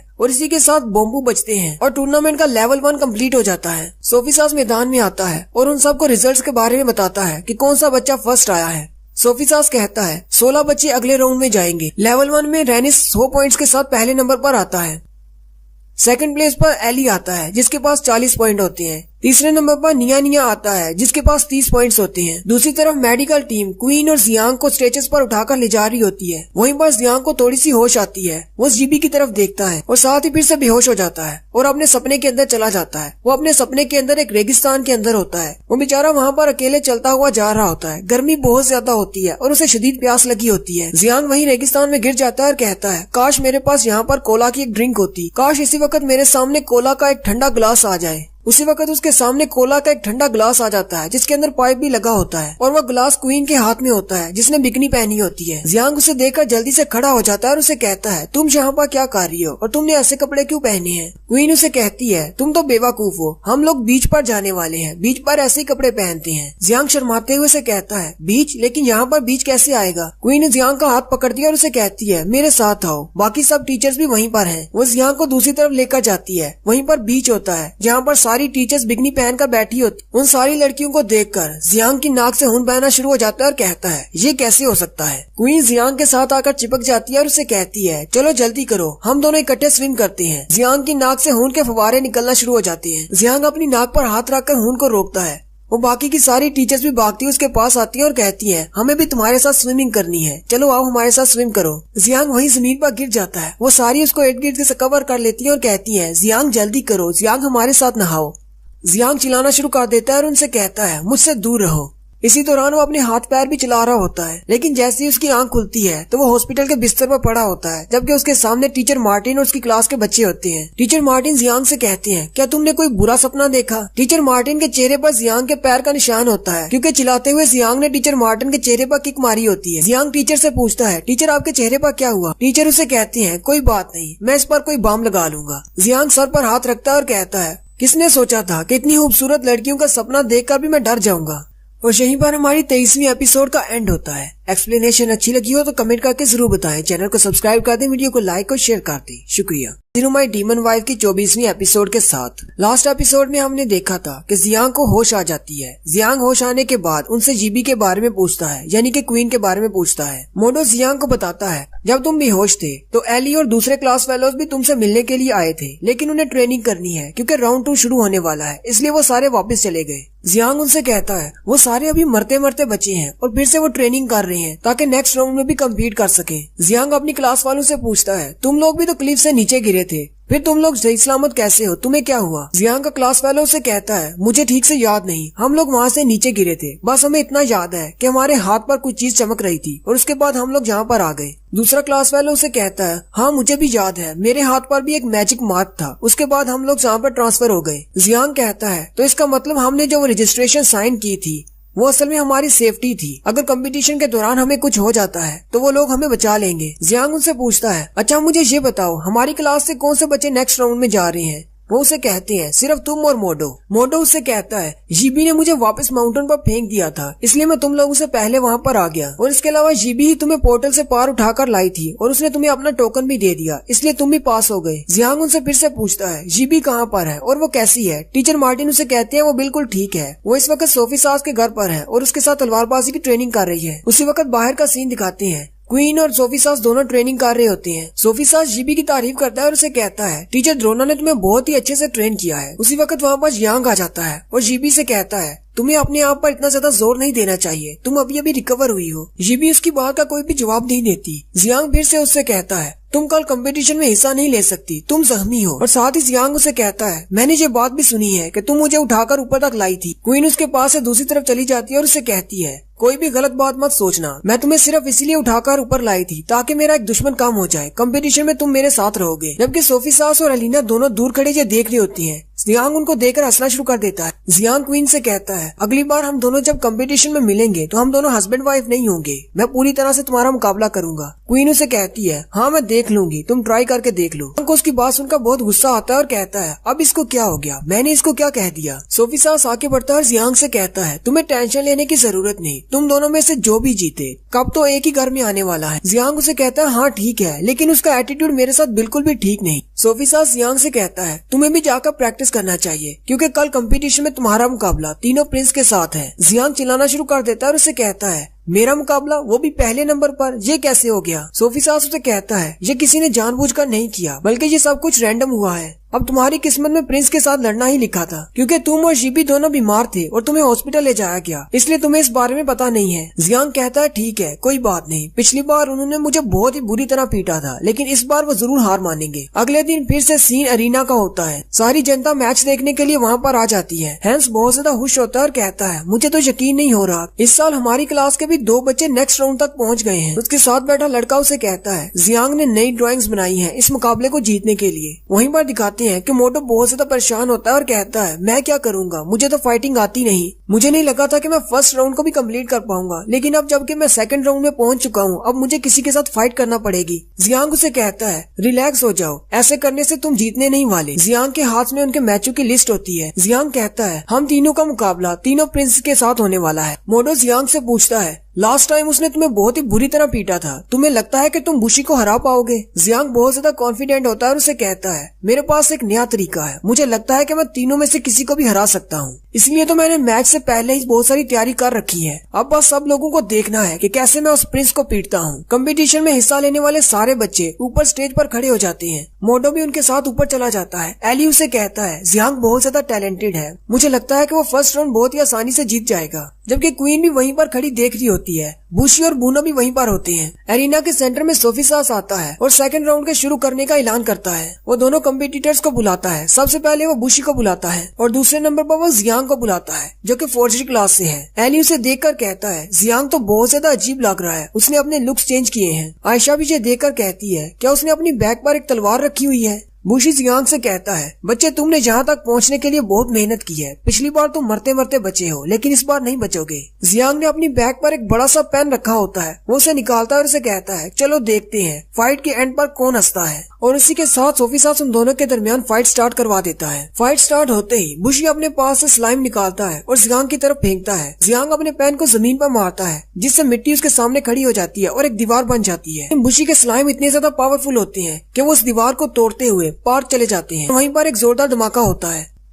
बुशी अभी वहीं पर देख रहा होता है कि धुआं हटने के बाद जियांग अपनी वही गन निकाल लाता है जो कि उसने कांटू की क्वीन को मारने के लिए बनाई थी और साथ ही वो बुशी पर गोलियां चलाना शुरू कर देता है। बुशी अपनी स्लाइम से अपने सामने एक प्रोटेक्शन शील्ड बनाता है। इस बार भी बुशी ने अपने नीले स्लाइम से एक शील्ड बनाई होती है। जियांग कहता है कि मेरी गोलियों का इस पर असर क्यों नहीं हो रहा? जियांग उसे कहता है ये मून माउंटेन नहीं है, यहाँ पर मेरी बाउंड्री फोर्स काम कर रही है, इसलिए मैं इस स्लाइम की पावर को अपने हिसाब से बढ़ा सकता हूँ। साथ ही बुशी अपने स्लाइम को कंट्रोल करते हुए जियांग की तरफ अटैक करता है। वो अपने स्लाइम से बहुत सारे टेंटिकल्स बना लेता है। जियांग भी अपनी मशीन गन के ऊपर लगे हुए एक बटन को दबाता है जिससे उसके इर्द गिर्द स्टील की प्लेट्स लग जाती हैं और उसकी गाड़ी पूरी तरह बंद हो जाती है। फिर जियांग अपनी मशीन गन वाली गाड़ी के सामने एक ड्रिल लगा लेता है और उसकी तरफ आगे बढ़ता है। बुशी फिर से अपने स्लाइम से अपने सामने एक शील्ड बना लेता है लेकिन जियांग अपनी ड्रिल की मदद से उसके अंदर पंक्चर कर रहा होता है। बुशी हंसते हुए जियांग से कहता है ये काम नहीं करेगा, मेरा स्लाइम बहुत ज्यादा पावरफुल है। जियांग भी हंसते हुए उसे कहता है किसने कहा कि मैं तुम्हारी शील्ड को तोड़ना चाहता हूँ? ये बात सुनते ही बुशी बहुत ज्यादा हैरान हो जाता है। जियांग अपनी गाड़ी की पीछे वाली खिड़की खोलता है और उसमें से पीछे कूद जाता है। उसी वक्त बुशी को समझ आती है कि ये मुझे बस रिंग से बाहर फेंकना चाहता है ताकि ये फाइट जीत जाए,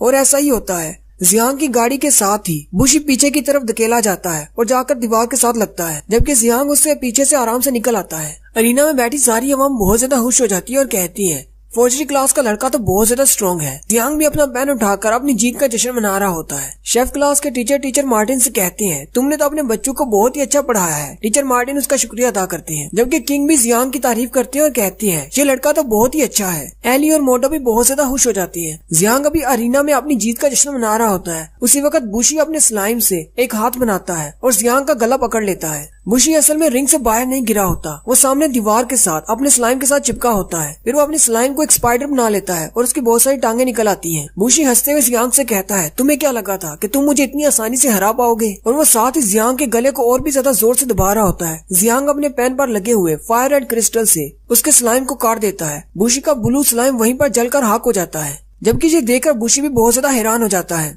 जियांग उसे कहता है तो मैंने बिल्कुल ठीक गैस किया था। बुशी उसे कहता है तुमने क्या गैस किया था? जियांग उसे कहता है लास्ट टाइम डेजर्ट में जब हम लोग वहाँ से अपने ट्रक में जा रहे थे तो तुमने अपने स्लाइम के साथ हम पर अटैक नहीं किया, तो मुझे वहीं पर पता चल गया था कि तुम्हारा स्लाइम फायर के सामने बेकार है। बुशी चिल्लाकर उसे कहता है ऐसी बात नहीं है, मैं उसे वहाँ पर इस्तेमाल नहीं करना चाहता था। जियांग उसे कहता है अब तुम्हें मजीद झूठ बोलने की जरूरत नहीं, तुम्हारे स्लाइम की यही वीकनेस है, तुम्हारा ये ब्लू स्लाइम हीट को बर्दाश्त नहीं कर सकता। बुशी ये बात सुनकर थोड़ा सा घबरा जाता है और इसी के साथ जियांग अपने पास एक और पेज निकालता है और उसे कहता है तुम्हारी इसी एबिलिटी को खत्म करने के लिए मेरे पास एक और वेपन है जिसकी मैंने पिक्चर बनाकर रखी है। वो अपना पेपर जमीन पर रखता है जिसमें से एक बड़ा सा पत्थर निकलता है। बुशी बहुत ज्यादा घबरा जाता है और जल्दी से उसके ऊपर अटैक करता है और कहता है मैं तुम्हें कोई नया वेपन बनाने ही नहीं दूंगा, मैं तुम्हारे इस पत्थर को तोड़ दूंगा। और वो अपने स्लाइम के टेंटिकल्स को इस्तेमाल करते हुए जियांग के उस पत्थर को तोड़ देता है। जियांग का वो बड़ा सा पत्थर टुकड़े टुकड़े हो जाता है। जियांग जल्दी से पीछे की तरफ हट जाता है और अपने पेन को अपने इर्द गिर्द घुमाता है, जिससे उसके इर्द गिर्द एक शील्ड बन जाती है और जियांग अपने आप को इस शील्ड के अंदर ट्रैप कर लेता है। बुशी आगे बढ़ता है और अपने स्लाइम के टेंटिकल्स के साथ उसकी शील्ड पर अटैक करता है और उसे कहता है ये मिट्टी की शील्ड तुम्हें नहीं बचा सकती। उसके स्लाइम उसकी शील्ड के अंदर चले जाते हैं। अगर तुम इस बड़े से डोम के अंदर बैठकर कुछ बनाने वाले हो तो मैं तुम्हें इसी डोम के अंदर मार डालूंगा। ये देखकर टीचर मार्टिन और हैंस लोग भी बहुत ज्यादा हैरान हो जाते हैं। वो कहते हैं इस तरह तो जियांग मर जाएगा। किंग भी सोफी सास से कहती है क्या ये कंपटीशन खत्म हो गया, जबकि बुशी अभी भी अपने टेंटिकल से उस पर अटैक किए जा रहा होता है। वो उसकी पूरी की पूरी शील्ड तोड़ देता है, लेकिन नीचे जियांग नहीं होता। जियांग ने उस शील्ड के अंदर ही एक नया मेन होल बनाया होता है और वो उसके अंदर चला जाता है और दूसरी तरफ से एक और होल बनाकर उसमें से बाहर निकल आता है।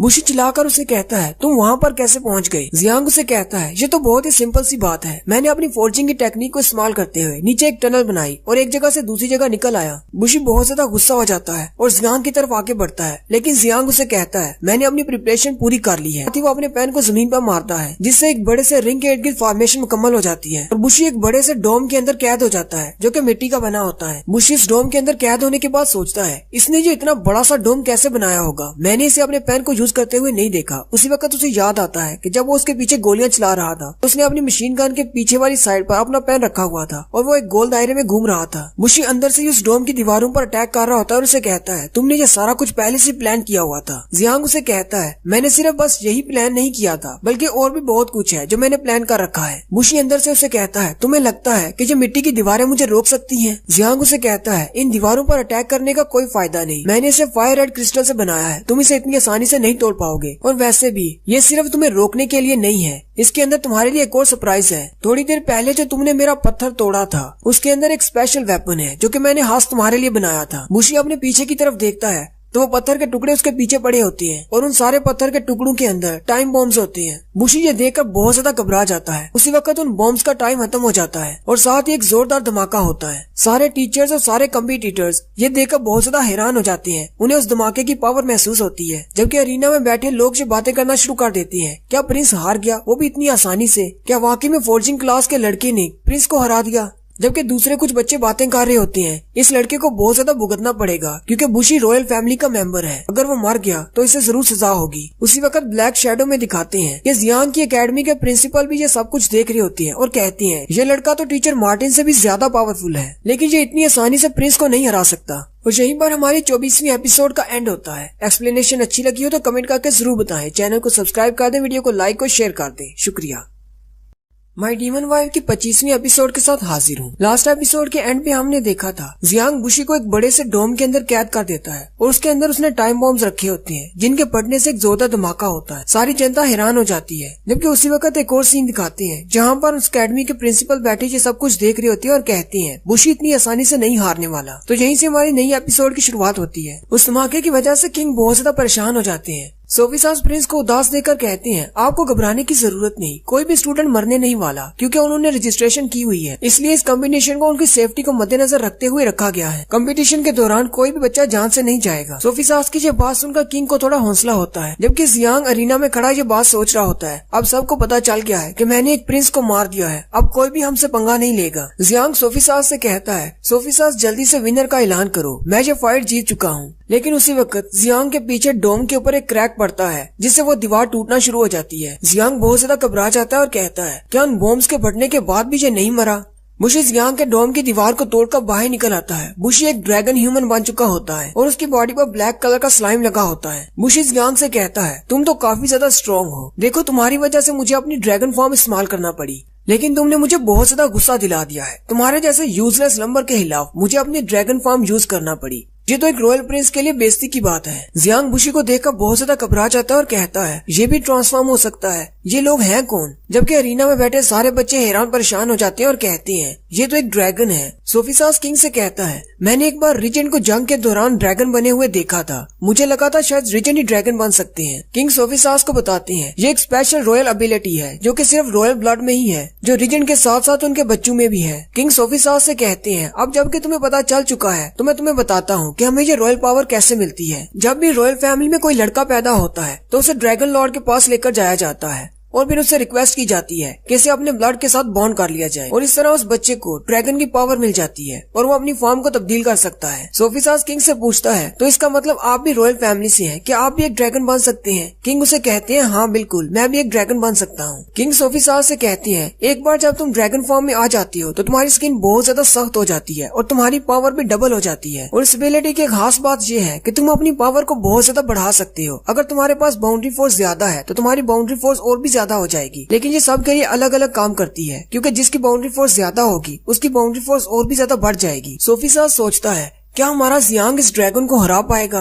बुशी जियांग से कहता है ये ब्लैक स्लाइम जालू को ड्रैगन केव में मिला था, इसे ड्रैगन ब्लैक क्रिस्टल कहते हैं और ये बिल्कुल एक पैरासाइट की तरह है। ये मेरा ब्लड पीता है जिससे ये मुझे बहुत ज्यादा पावर देता है। जितना ज्यादा ये मेरा ब्लड पिएगा उतना ज्यादा ये स्ट्रॉन्ग होता जाएगा। और यहीं पर जालू स्टोरी बताता है कि वो कैसे इस ब्लैक स्लाइम को लेकर आया था। जालू कहता है कि काफी साल पहले मैं ड्रैगन केव में गया था, वहाँ पर मुझे ये स्लाइम मिला, लेकिन तब ये स्लाइम बहुत ज्यादा कमजोर था। मैं इस स्लाइम को अपनी लैब में ले आया और इस पर बहुत सारे एक्सपेरिमेंट्स किए। चूहे पर इस स्लाइम को चढ़ते हुए देखकर किस किस को वैनम याद आ रहा है? कमेंट करके जरूर बताइएगा। जालू कहता है कि मैंने इस स्लाइम को जिंदा चीजों पर छोड़ा और मुझे पता चला कि ये जैसे ही किसी चीज का ब्लड पीता है तो इसकी एनर्जी और ज्यादा बढ़ जाती है। लेकिन छोटे मोटे क्रीचर इस स्लाइम की पावर के सामने टिक नहीं पाए, जबकि बुशी की ड्रैगन फॉर्म में इसका ब्लड पीने से ये स्लाइम बहुत ज्यादा पावरफुल हो जाता है और बुशी को 10 गुना ज्यादा एनर्जी फ्राहम करता है, जिससे बुशी बहुत ज्यादा पावरफुल हो जाता है। जालू कहता है ये सारे लोग हमेशा ये कहते रहे हैं कि मैजिक क्लास सबसे ज्यादा पावरफुल है, लेकिन मुझे नहीं लगता। मुझे तो लगता है कि रेनिस भी हमारे बुशी को नहीं हरा सकता जबकि उसके पास ब्लैक स्लाइम हो। जियांग सोचता है अगर एक बॉम्ब से भी ये नहीं हार सका तो इसका मतलब मैं जो भी चीजें पहले इस्तेमाल करता रहा हूँ वो सारी चीजें नहीं इस्तेमाल कर सकता। वो जल्दी से अपने पास से एक पेपर खोलता है और उसमें से बड़ी सी मशीन गन निकाल लेता है और बुशी पर गोलियां चलाना शुरू कर देता है। लेकिन बुशी की स्किन इतनी ज्यादा हार्ड होती है कि उसके ऊपर उसकी गोलियों का जरा भी असर नहीं होता। बुशी हंसते हुए आगे की तरफ बढ़ता है और उसे कहता है तुम्हारे इस तरह के अटैक मेरे ऊपर जरा भी काम नहीं आएंगे क्योंकि मेरी बॉडी बहुत ज्यादा हार्ड है। साथ ही बुशी अपने ब्लैक स्लाइम को इस्तेमाल करते हुए टेंटिकल्स बनाता है और उसकी दोनों मशीन गन्स को तोड़ देता है। फिर वो जियांग की तरफ अटैक करता है, लेकिन जियांग अपने सामने एक शील्ड बना लेता है। इस बार जियांग ने स्टील की शील्ड बनाई होती है, लेकिन बुशी का स्लाइम उसकी स्टील को भी तोड़ देता है और जियांग से कहता है मेरे ब्लैक स्लाइम के सामने तुम्हारी रेड स्टील भी कागज की तरह है। और साथ ही वो उसकी स्टील की शील्ड को भी तोड़ देता है, जबकि उसके पीछे जियांग ने एक रॉकेट लॉन्चर बनाया होता है और उसके ऊपर रॉकेट से हमला करता है। बुशी उन रॉकेट्स को रोकने के लिए अपना बाजू आगे करता है, लेकिन असल में वो रॉकेट्स नहीं होते, उनमें से एक और स्लाइम निकलता है जो कि बुशी के बाजू पर चिपक जाता है। जियांग बहुत सारे स्लाइम्स उसकी तरफ फेंकता है और साथ ही उसके इर्द गिर्द एक दायरे की शक्ल में उसने बहुत सारे बॉम्ब्स लगाए होते हैं। बुशी उसे कहता है क्या तुम्हारा बस हो गया, अब मैं स्टार्ट करूं? लेकिन साथ ही उसके आसपास वाले सारे बॉम्ब फट जाते हैं और वहाँ से सारा अरीना टूटकर नीचे गिर पड़ता है। बुशी भी उस अरीना के बड़े से गड्ढे के अंदर गिर जाता है। बुशी नीचे गिरने के बाद बहुत ज्यादा गुस्सा हो जाता है और उसे कहता है तुम्हारे इन अटैक से मुझ पर कोई भी असर नहीं होने वाला, अब मैं तुम्हें जरूर मार डालूंगा। जियांग भी नीचे उतर आता है और उसे कहता है उल्लू के पट्टे जरा गौर से देखो, तुम्हें जरा भी अंदाजा नहीं मैंने तुम्हारे लिए क्या कुछ प्लान कर रखा है। जियांग नीचे उतरते ही जमीन पर अपना पेन मारता है। वहीं नीचे जमीन पर उसने यूजलेस नंबर का एक बड़ा सा दरख्त रखा होता है। एली उसे देखकर कहता है ये तो वही यूजलेस नंबर का पेड़ है जो मैं और जियांग वहाँ से लेकर आए थे। मोस उससे पूछता है आखिर ये यूजलेस नंबर से क्या करने वाला है। जियांग उस यूजलेस नंबर के ऊपर एक माइक्रोवेव ओवन की पिक्चर बनाता है। दूसरी तरफ से बुशी भी उस पर अटैक करने के लिए आगे बढ़ता है। जियांग अपने पेन की मैजिकल पावर को एक्टिवेट करता है और इससे वो ओवन बड़ा होना शुरू हो जाता है। बुशी उसे कहता है तुम फिर से वही ट्राई करने की कोशिश कर रही हो, लेकिन ये तुम्हारे काम नहीं आएगा। बुशी के जियांग तक पहुंचने से पहले ही वो दीवारें कंप्लीट हो जाती हैं और वो एक बड़े से माइक्रोवेव के अंदर ट्रैप हो जाता है। उस माइक्रोवेव ओवन की दीवारें क्योंकि यूजलेस नंबर से बनी होती हैं, इसलिए उसका स्लाइम भी उसे तोड़ नहीं पाता। अरीना में बैठी जनता बातें करना शुरू कर देती है और कहती है ये बड़ा सा बॉक्स क्या है, क्या ये दोबारा से प्रिंस को ट्रैप करने की कोशिश कर रहा है, क्या ये वाकई में प्रिंस को रोक पाएगा? उस बड़े से ओवन के अंदर बुशी बहुत ज्यादा गुस्सा हो जाता है और उसे कहता है तुम बस मुझे गुस्सा दिलाने की कोशिश कर रही हो। वो अपने पास से बहुत सारे स्लाइम्स निकालता है और उसकी दीवारों पर अटैक करता है, लेकिन कुछ भी असर नहीं होता।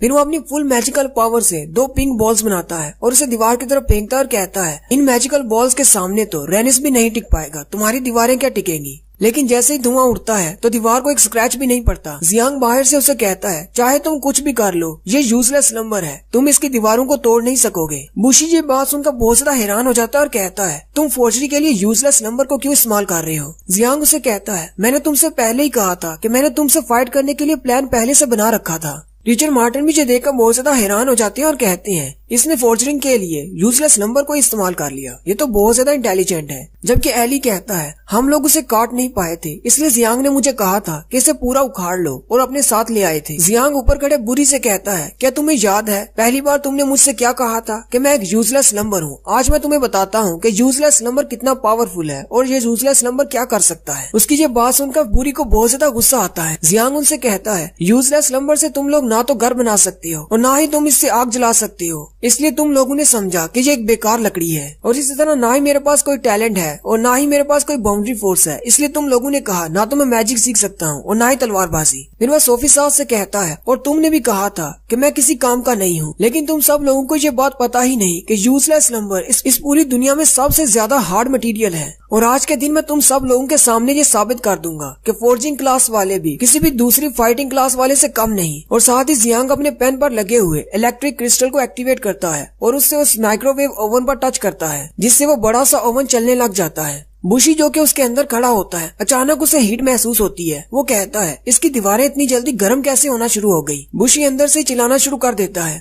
अंदर गर्मी बहुत ज्यादा होने की वजह से उसका ब्लैक स्लाइम बहुत ज्यादा डर जाता है और उसी का ब्लड पीना शुरू कर देता है, क्योंकि वो उसको रेजिस्ट नहीं कर पा रहा होता। इसकी वजह से बुशी चिल्लाना शुरू कर देता है और कहता है इस तरह तो ये ब्लैक स्लाइम मेरी पूरी बॉडी का सारा ब्लड पी जाएगा। बुशी चिल्लाते हुए बचाओ बचाओ की आवाजें लगाना शुरू कर देता है, जबकि बुशी का सारा ब्लैक स्लाइम में पिघल कर नीचे गिर जाता है और बुशी वापस इंसानी फॉर्म में आ जाता है और वो बहुत ज्यादा तकलीफ में होता है। साथ ही वो कहता है मैं हार मानता हूँ और वहीं पर वो बेहोश हो जाता है। उसी वक्त उसके हाथ पर वो रजिस्ट्रेशन वाला साइन चमकता है और बुशी को प्रिंसिपल बचा लेती है। जबकि ग्राउंड में बैठे सारे बच्चे हैरान हो जाते हैं और कहते हैं अंदर से चीहों की आवाजें आना बंद हो गई, क्या बुशी मर गया। जबकि बुरी बहुत ज्यादा गुस्से में होता है और कह रहा होता है बुशी जल्दी करो और काउंटर अटैक करो, तुम इस यूजलेस नंबर से नहीं हार सकते। जबकि जालू बहुत ज्यादा परेशान होता है और कहता है मेरा ब्लैक स्लाइम इतनी जल्दी कैसे हार सकता है, वो भी सिर्फ एक यूजलेस नंबर से। जालू ऊपर से चिल्लाकर जियांग से कहता है जल्दी से प्रिंस को छोड़ दो। जियांग उसे कहता है लेकिन मैं ऐसा क्यों करूंगा। असल में जियांग यहाँ पर कुछ ज्यादा ही ओवर कॉन्फिडेंट हो जाता है और उसे लगता है कि वो सबसे ज्यादा पावरफुल हो चुका है। जालू जियांग से कहता है अगर इसको कुछ हो गया तो तुम रिजेंट को ये सब कुछ कैसे एक्सप्लेन करोगे। जियांग जालू से कहता है हम सब लोगों ने कंपटीशन शुरू होने से पहले साइन किए थे, इसलिए इस बात से कोई फर्क नहीं पड़ता। जालू से कहता है लेकिन ये तो सिर्फ एक कंपटीशन है, इसके लिए तुम इसकी जान नहीं ले सकते। जियांग उसे कहता है अगर ऐसी बात है तो प्रिंस ने जंगल में हमारी जान लेने की कोशिश की और उसके बाद माउंटेन से भी हमें नीचे गिराया, क्या वो ठीक था।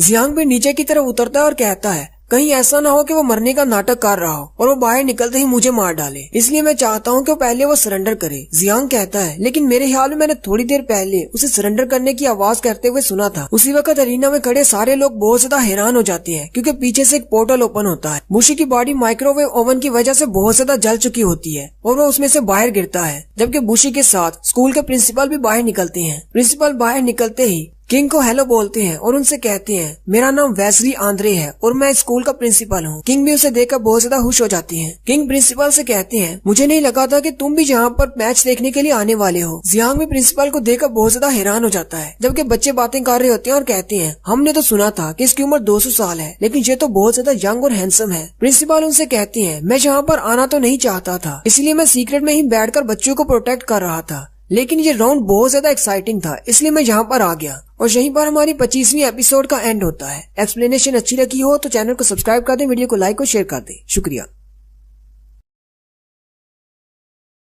हेलो गाइस, कैसे हैं आप सब लोग। माय डीमन वाइफ की 26वीं एपिसोड के साथ हाजिर हूँ। लास्ट एपिसोड के एंड पे हमने देखा था कि जियांग बुशी को हरा देता है, जबकि प्रिंसिपल भी वहीं पर आ जाते हैं। जियांग प्रिंसिपल को देखकर घबरा जाता है और कहता है मुझे नहीं पता कि ये रीजेंट के साथ मिला हुआ है या नहीं, पर मुझे लगता है ये बहुत ज्यादा पावरफुल है। प्रिंसिपल जियांग का हाथ पकड़ते हैं और ऊपर की तरफ करते हुए कहते हैं आज की हमारी इस फाइट का जियांग विनर है, जो कि फोर्जिंग क्लास से है। और उसी वक्त सारे स्टेडियम में जनता आवाजें लगाना शुरू कर देती है और बहुत ज्यादा खुश हो जाते हैं, जबकि बाकी की क्लास के सारे कॉम्पिटिटर्स जियांग को देखकर बहुत ज्यादा परेशान हो जाते हैं। मोडो और एली भी बहुत ज्यादा खुश हो जाते हैं। सोफी सास हल्का सा मुस्कुराता है, जबकि टीचर मार्टिन खुशी से रोना शुरू कर देते हैं। बुरी और बूनो भी जल्दी से नीचे आ जाते हैं और बुशी को जगाने की कोशिश करते हैं और जियांग को गालियां देते हुए कहते हैं तुम्हें इसकी कीमत चुकाना पड़ेगी। जियांग बड़े ही फख्र के साथ क्वीन की तरफ देखता है, लेकिन क्वीन को उसकी जीत में जरा भी इंटरेस्ट नहीं होती और वो पीछे की तरफ घूम जाती है। जियांग बहुत ज्यादा परेशान हो जाता है और कहता है क्या ये मेरी जीत से जरा भी खुश नहीं। जियांग वहीं पर चेहरा लटका कर खड़ा हो जाता है। प्रिंसिपल आगे बढ़ते हैं और उससे कहते हैं तुम यहाँ पर किसका इंतजार कर रहे हो, जाओ और उससे जाकर मिलो। जियांग हंसना शुरू कर देता है और फिर जीबी के पीछे चला जाता है, जबकि जालू को भी जियांग को देखकर बहुत ज्यादा गुस्सा आ रहा होता है। उसी वक्त मार्टिन जालू के पास आते हैं और उसे कहते हैं, एक टीचर होकर तुम दूसरे टीचर के स्टूडेंट्स के बारे में ऐसी बातें कैसे कर सकते हो? तुम्हारे लिए तो सारे स्टूडेंट्स एक बराबर होने चाहिए। साथ ही टीचर मार्टिन अपने 6 पैक्स दिखाते हुए उसे कहते हैं, हम लोग वैसे तो बहुत ज्यादा शांत मिजाज हैं, लेकिन अगर तुम हमें गुस्सा दिलाओगे तो हम लोग तुमसे पूरा हिसाब लेंगे। उसी वक्त प्रिंसिपल उसके पीछे आकर खड़े हो जाते हैं और मार्टिन से कहते हैं, टीचर्स को आपस में फाइट नहीं करनी चाहिए। फिर आहिस्ता आहिस्ता सारे के सारे टीचर्स हेडमास्टर के इर्द गिर्द आकर इकट्ठे हो जाते हैं। टीचर मार्टिन प्रिंसिपल से कहते हैं, मैंने काफी अरसा से आपको नहीं देखा। जबकि जालू सोच रहा होता है ये बूढ़ा खूसट उसी दिन आता है जब इसके अपना कोई मकसद हो। प्रिंसिपल आगे बढ़ते हैं और जालू से कहते हैं, क्या तुम्हें मैं इतना बूढ़ा दिखाई देता हूँ? जालू बहुत ज्यादा घबरा जाता है और कहता है, नहीं। प्रिंसिपल हंसते हुए जालू से कहते हैं, ब्लैक स्लाइम बहुत ही खतरनाक ऑर्गेनिज्म है। तुमने उसे एक स्टूडेंट को क्यों दिया? और तुम्हें पता भी है कि वो ब्लड पीता है। अगर वो बच्चे का सारा ब्लड पी लेता तो वो बच्चा बेचारा मर जाता। जालू बहुत ज्यादा घबरा जाता है और प्रिंसिपल से कहता है, लेकिन मैंने उसको रिफाइन किया था, अब वो इतना ज्यादा खतरनाक नहीं रहा। प्रिंसिपल आगे बढ़ते हैं और जालू के कंधे पर हाथ रखते हुए उसे कहते हैं, मैं चाहता हूँ कि तुम बुशी से वो ब्लैक स्लाइम वापस ले लो। क्या तुम्हें मेरी बात की समझ आ गई? जालू और भी ज्यादा घबरा जाता है और कहता है, जी मुझे समझ आ गई। टीचर ऐसी आगे बढ़ती है और प्रिंसिपल से कहती है, आप तो उस बूढ़ी औरत को कंपनी देने के लिए गए थे, फिर आप यहाँ पर क्यों आ गए? यहाँ पर किसी बूढ़ी औरत की बात हो रही है, लेकिन अभी तक नहीं पता कि कौन सी बूढ़ी औरत है। प्रिंसिपल हंसते हुए ऐसी से कहते हैं, क्योंकि मैं तुम्हें बहुत ज्यादा मिस कर रहा था, इसलिए मैं यहाँ पर आ गया। फिर प्रिंसिपल मार्टिन से कहते हैं, मार्टिन अरीना को दोबारा से तैयार करो। प्रिंसिपल आगे बढ़ते हैं और कुकिंग की क्लास के टीचर से कहते हैं, मैं ये भी देखना चाहूंगा कि तुम्हारी क्लास का लड़का निया निया कैसा परफॉर्म करता है। कुकिंग क्लास के टीचर खुश हो जाते हैं और कहते हैं, जी जरूर, आपको दिखाते हैं। दूसरी तरफ जियांग सीधा क्वीन के पास जाता है। डीमन क्वीन अपनी फाइट के लिए तैयार हो रही होती है। जियांग बहुत ज्यादा खुश होता है और क्वीन से कहता है, मैंने यूजलेस नंबर को इस्तेमाल करते हुए तुम्हारे लिए एक तलवार बनाई है, इससे फाइटिंग में तुम्हारे लिए बहुत ज्यादा मदद हो जाएगी। डीमन क्वीन उससे वो तलवार ले लेती है और पीछे की तरफ घूम जाती है। जियांग उससे कहता है, तुम्हें बुरी से बहुत ज्यादा एहतियात करना होगी, मुझे लगता है कि वो भी ड्रैगन में तब्दील हो सकता है। जीबी उसे कहती है, अच्छा ठीक है, मैं ध्यान रखूंगी। लेकिन क्वीन उससे जरा भी ठीक तरीके से बात नहीं कर रही होती। जियांग बहुत ज्यादा परेशान हो जाता है और उसे चिल्लाकर पूछ ही लेता है, आखिर ऐसा क्या हो गया? तुम मेरे साथ ठीक से बात क्यों नहीं कर रही? माउंटेन के ऊपर से नीचे गिरते हुए हमारे साथ क्या हुआ था? तुम अकेले भी तो पोर्टल को पार कर सकती थी, तुम मुझे अपने साथ क्यों लेकर आई थी? क्वीन उसे कहती है, मैं तुम्हें पहले भी ये बात बता चुकी हूँ। जियांग उसे कहता है, अच्छा ठीक है, मुझे ये बताओ, जब लोग मेरे बारे में ये बात करते हैं कि मैं बहुत ज्यादा यूजलेस हूँ, तब तुम्हें क्या होता है? जब लास्ट टाइम बुरी ने मेरे बारे में ये बात की थी, तब तुम मेरे लिए उस पर गुस्सा हुई थी। मैं तुम्हारी फीलिंग्स को जरा भी नहीं समझ पा रहा। आखिर तुम चाहती क्या हो? मैं जानना चाहता हूँ कि तुम्हारे दिल में आखिर है क्या? डीमन क्वीन जियांग से कहती है, बूढ़ी जादूगरनी ने कहा था कि जिसके पास भी दूसरी रिंग होगी वो हमारे डीमन ट्राइब को बचाएगा, लेकिन किसी ने मुझे कहा है कि तुम वो नहीं हो। जियांग उसे कहता है, तुम ऐसे किसी की बात पर यकीन कैसे कर सकती हो? क्या तुमने अभी मुझे देखा नहीं कैसे मैंने बुशी को हराया?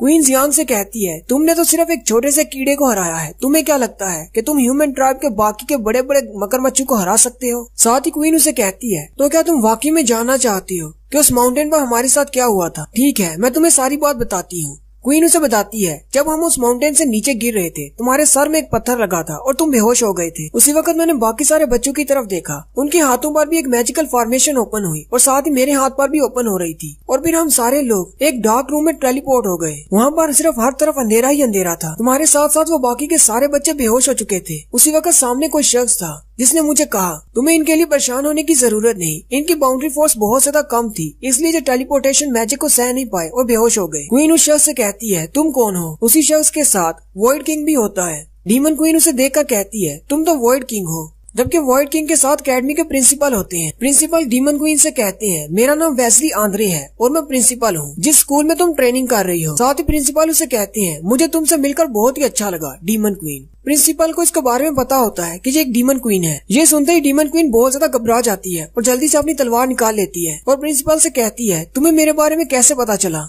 प्रिंसिपल हंसते हुए से कहते हैं, दीवारें चाहे मार्टी ने बनाई है, लेकिन इसके ऊपर जो मैजिक की प्रोटेक्शन है वो सारी मेरी है। मुझे पता है कि दीवारों के अंदर कौन आता है और कौन बाहर जाता है, लेकिन मेरी पावर सिर्फ इतनी ही नहीं, मेरे कनेक्शंस तुम्हारे डीमन ट्राइब के साथ भी हैं। हालांकि मैं तो तुम्हारे पापा से कई बार मिलने के लिए भी जा चुका हूँ। ये बात सुनते ही डीमन क्वीन बहुत ज्यादा हैरान परेशान हो जाती है। वेस्ली आंद्रे उसे कहता है, मैं तुम्हारे पापा से मिलने के लिए बहुत बार गया हूँ और मैं उनका बहुत ही अच्छा दोस्त हूँ। या फिर ऐसा कहूँ, मैं उसका दोस्त हुआ करता था, क्योंकि हम दोनों की सोच बहुत ज्यादा मुख्तलिफ थी। एक ऐसा मसला आ गया था जिसकी वजह से हम दोनों अलग हो गए और उसके बाद से मैंने तुम्हारे पापा को नहीं देखा। डीमन क्वीन प्रिंसिपल से कहती है, तुम इंसानों में सबसे ज्यादा ताकतवर हो, फिर तुम मेरे पापा के साथ क्यों मिलने जाते रहे? आखिर तुम उनके दोस्त कैसे हो सकते हो? प्रिंसिपल उसे कहते हैं, ये सारे झगड़े तो मुख्तलिफ ट्राइब्स के आपस में है, कोई इंसान है तो कोई डीमन है। मेरी नजर में तुम सब लोग बराबर हो। मैं तुम इंसानों और डीमंस में जरा भी फर्क नहीं रखता। तुम यहाँ पर जो कुछ भी देख रही हो ये किसी इंसान के काबू में नहीं है। डीमन क्वीन उसे कहती है, मुझे तुम्हारी बातों की जरा भी समझ नहीं आ रही। प्रिंसिपल उसे कहते हैं, तुम्हें मेरी बातों की समझ आएगी भी नहीं, फिलहाल तो नहीं आएगी, लेकिन एक दिन तुम जरूर समझ जाओगी। डीमन क्वीन उसे कहती है, अच्छा ठीक है, मुझे ये बताओ अब तुम क्या करने वाली हो? क्या तुम मुझे एकेडमी में ट्रेनिंग करने दोगे, वो भी इंसानों के साथ रहते हुए? प्रिंसिपल उसे कहते हैं, हाँ क्यों नहीं, तुम्हें बहुत ज्यादा मेहनत करना होगी। मैं देखना चाहूंगा क्या तुम यहाँ पर रहकर अपने मैजिक और अपनी तलवारबाजी के स्किल्स को पहले से भी ज्यादा स्ट्रॉन्ग कर सकती हो या नहीं। डीमन क्वीन उसकी तरफ देखकर सोचती है, इसको पता है कि मैं एक डीमन हूँ, लेकिन फिर भी ये इस बारे में कुछ भी नहीं कर रहा। इसका मतलब ये भी अपनी असली फॉर्म को छुपा रहा है। ये भी इंसान नहीं, ये भी कोई और चीज है। डीमन क्वीन कहती है, मुझे लगा था शायद मैं इसके साथ फाइट कर पाऊंगी, लेकिन इसके साथ बातें करने के बाद मुझे ऐसा महसूस हो रहा है जैसे मैं इसके सामने सिर्फ एक चूंटी हूँ और इससे ज्यादा कुछ भी नहीं। जियांग भी बहुत ज्यादा घबरा जाता है और डीमन क्वीन से कहता है, क्या प्रिंसिपल को मेरे बारे में पता है कि मैं कौन हूँ? क्वीन उसे कहती है, हाँ बिल्कुल, उसे पता है कि तुम कौन हो। साथ ही डीमन क्वीन जियांग से कहती है, अब तुम्हें पता चला कि तुम सिर्फ एक ही जीत हासिल करने के बाद अपने ऊपर कितना फख्र महसूस कर रहे थे। तुम तो इनके सामने कीड़े मकोड़े भी नहीं हो। ये लोग बहुत ज्यादा पावरफुल हैं। जियांग उसकी बात सुनकर बस चुप हो जाता है। डीमन क्वीन उसे कहती है, मुझे ये कंपटीशन जीतना है ताकि मैं इस ट्राइब से बाहर निकल सकूं।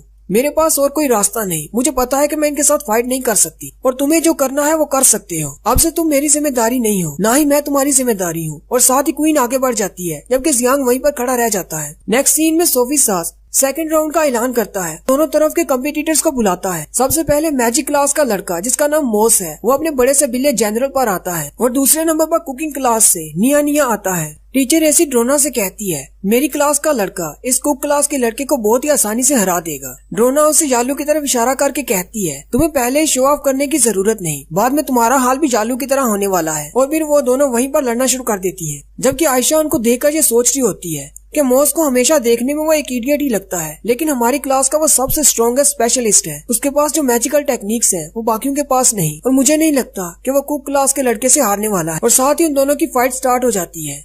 निया निया अपने हाथ में अपनी मैजिकल पावर से एक फ्राई पैन बना लेता है, जबकि मोस अपने बिल्ले से कहता है, चलो जल्दी से इसको खत्म करते हैं। मोस हवा में उड़ना शुरू कर देता है जबकि वो बिल्ला जमीन पर रह जाता है। मोस की स्पेशल एबिलिटी ये होती है कि वो रोशनी के मैजिक को इस्तेमाल कर सकता है। मोस के हवा में उड़ जाने के बाद वो बिल्ला आगे बढ़ता है और निया निया पर अटैक करता है, जबकि निया निया अपने फ्राई पैन को उस बिल्ले की तरफ फेंकता है, लेकिन वो बिल्ला अपनी पूंछ से उसके फ्राई पैन को वापस उसी की तरफ फेंक देता है। निया निया अपने फ्राई पैन को जैसे ही कैच करता है वो बिल्ला जल्दी से उसके पीछे की तरफ आ जाता है और अपने नाखून उसकी बॉडी में मारता है, लेकिन उसके नाखून उसकी बॉडी में धंसते ही नहीं। वो कहता है, तुम्हारी बॉडी तो बहुत ज्यादा हार्ड है, तुम एक शेफ नहीं लगते। जबकि उसी वक्त निया निया एक फोर्क के साथ उस पर अटैक करता है। वो बिल्ला छलांगे लगाता हुआ पीछे की तरफ चला जाता है। वो बड़ा बिल्ला मोस से पूछता है, क्या तुमने सूरज की रोशनी को ऑब्जर्व कर लिया?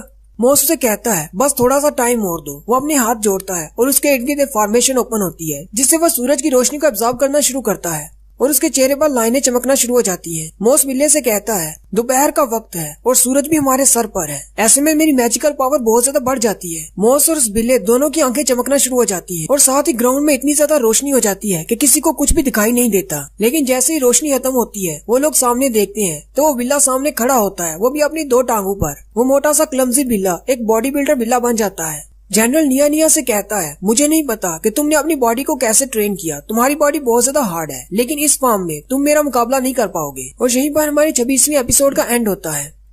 जीरो माई डीमन वाइफ की 27वीं एपिसोड के साथ। लास्ट एपिसोड में हमने देखा था कि मोस अपने बिल्ले जनरल के साथ फ्यूज हो जाता है और वो बिल्ला बीस्ट बन जाता है और अपनी टांगों पर खड़ा हो जाता है। जबकि अरीना में बैठे बच्चे बातें करना शुरू कर देते हैं और कहते हैं, क्या ये बिल्ली कोई बड़ा सा मॉन्स्टर है? जबकि आयशा भी ये देखकर हैरान हो जाती है और कहती है, मैं जनरल को पहली बार ऐसा करते देख रही हूँ। एली उसे देखकर कहता है, इसके मसल्स तो बहुत ज्यादा बढ़ गए हैं। निया निया अपनी मैजिकल पावर से चुरियां कांटे निकालता है और उसकी तरफ फेंकता है, लेकिन जनरल सामने से नहीं हटता। निया निया के चुरी कांटे जाकर उसे टकराते हैं, लेकिन जनरल को जरा भी असर नहीं होता। जनरल की न सिर्फ बॉडी ट्रांसफॉर्म होती है बल्कि उसकी पावर भी इनहेंस हो जाती है और उसकी स्पीड भी पहले से बहुत ज्यादा बढ़ जाती है। जनरल बड़ी ही तेजी के साथ निया निया की तरफ आगे बढ़ता है और पीछे वाली साइड से निया निया पर अटैक करता है, लेकिन निया निया भी पीछे की तरफ घूम जाता है और उसके पंजों के साथ अपने हाथ मिला लेता है। जनरल निया निया से कहता है, कुक्स के पास ऐसी पावर्स नहीं होती, तुम किसी भी एंगल से कोई शेफ नहीं लगते। साथ ही वो दोनों अपने घुटने टकराते हैं जिससे एक पावर इम्पैक्ट बनता है और वो दोनों डूब जाकर गिरते हैं। गिरने के बाद फौरन ही जनरल वापस उस पर अटैक करता है और उसे अपना पंजा मारता है जिससे निया निया दूर जाकर गिरता है। निया निया अभी रिंग से बाहर गिरने ही वाला होता है कि वो जमीन में अपने पाँव गाड़ लेता है और बड़ी मुश्किल से अपने आप को रोकता है। उसी वक्त फिर से पूरे अरीना में रोशनी छा जाती है और वो सारे अपनी आंखें बंद कर लेते हैं क्योंकि उन्हें कुछ भी नजर नहीं आता। किंग और प्रिंसिपल भी ये देखकर बहुत ज्यादा हैरान हो जाते हैं, जबकि बाकी के टीचर भी अपनी आंखों के सामने हाथ रख लेते हैं। मोस जो कि हवा में उड़ रहा होता है, उसने सूरज की बहुत ज्यादा एनर्जी को एब्जॉर्ब कर लिया होता है और वो अपने हाथों में उस एनर्जी को इकट्ठा करके एक रे बनाता है और उस एनर्जी रे से निया निया की तरफ अटैक करता है। निया निया जल्दी से अपने सामने एक शील्ड बना लेता है जो उसने अपने कड़ाइयों से बनाई होती है। निया निया अपनी अल्टीमेट शील्ड इस्तेमाल करता है जो कि 10 कड़ाइयों से मिलकर बनती है। मोस अपनी फुल पावर से उस पर अटैक कर रहा होता है, जबकि निया निया भी अपनी पूरी पावर के साथ उसके अटैक को रोक रहा होता है। मोस की एनर्जी ब्लास्ट से कुछ टुकड़े निकलकर दूर अरीना की तरफ जाते हैं जहाँ पर बच्चे बैठे होते हैं। प्रिंसिपल अपने मैजिक को इस्तेमाल करते हुए एक बच्चे को बचा लेते हैं, उसके सामने एक शील्ड बना देते हैं और साथ ही कहते हैं मोस की ये एबिलिटी तो बहुत ज्यादा खतरनाक है। और इसी के साथ आधा अरीना तबाह हो जाता है, जबकि मोस की सारी पावर खत्म हो जाती है और मोस नीचे गिर जाता है। जनरल आगे बढ़ता है और मोस को पकड़ लेता है। जनरल मोस से कहता है तुमने तो मुझे भी साथ उड़ा दिया था। मोस हंसते हुए से कहता है मैंने अभी इस एबिलिटी को मुकम्मल तौर पर मास्टर नहीं किया। मोडो कहता है इसका मैजिक तो बहुत ज्यादा पावरफुल है। वो आयशा से पूछता है इसके पास कौन सी मैजिकल एबिलिटी है। आयशा उसे कहती है इसकी स्पेशल मैजिकल एबिलिटी ये है कि ये रोशनी को कंट्रोल कर सकता है। मोस एक स्पेशल मैजिक यूजर है क्योंकि ये 5 एलिमेंट से हटकर छठे एलिमेंट को कंट्रोल कर सकता है, जैसे कि मैं आइस क्रिस्टल्स बना सकती हूँ। लेकिन मोस की मैजिकल एबिलिटी बहुत ज्यादा रेयर है क्योंकि 2 तरह के मैजिक होते हैं, एक लाइट मैजिक और एक डार्क मैजिक। हमारी टीचर कहती है कि मोस के पास स्पेशल एबिलिटी है इसलिए ये बहुत ज्यादा स्पेशल है। ये बात सुनते ही जियांग सोचता है इसाबेला ने बिल्कुल ठीक कहा था, मैं तो इन सारे टफ ओपोनेंट्स के सामने कुछ भी नहीं हूँ। ये तो बहुत ज्यादा स्ट्रॉन्ग है। सिर्फ स्टूडेंट्स इतने ज्यादा पावरफुल है तो रीजेंट कितने ज्यादा पावरफुल होंगे या फिर कमांडर कितने ज्यादा पावरफुल होंगे। मुझे भी अपनी पावर को बढ़ाने के लिए कोई ना कोई रास्ता ढूंढना होगा।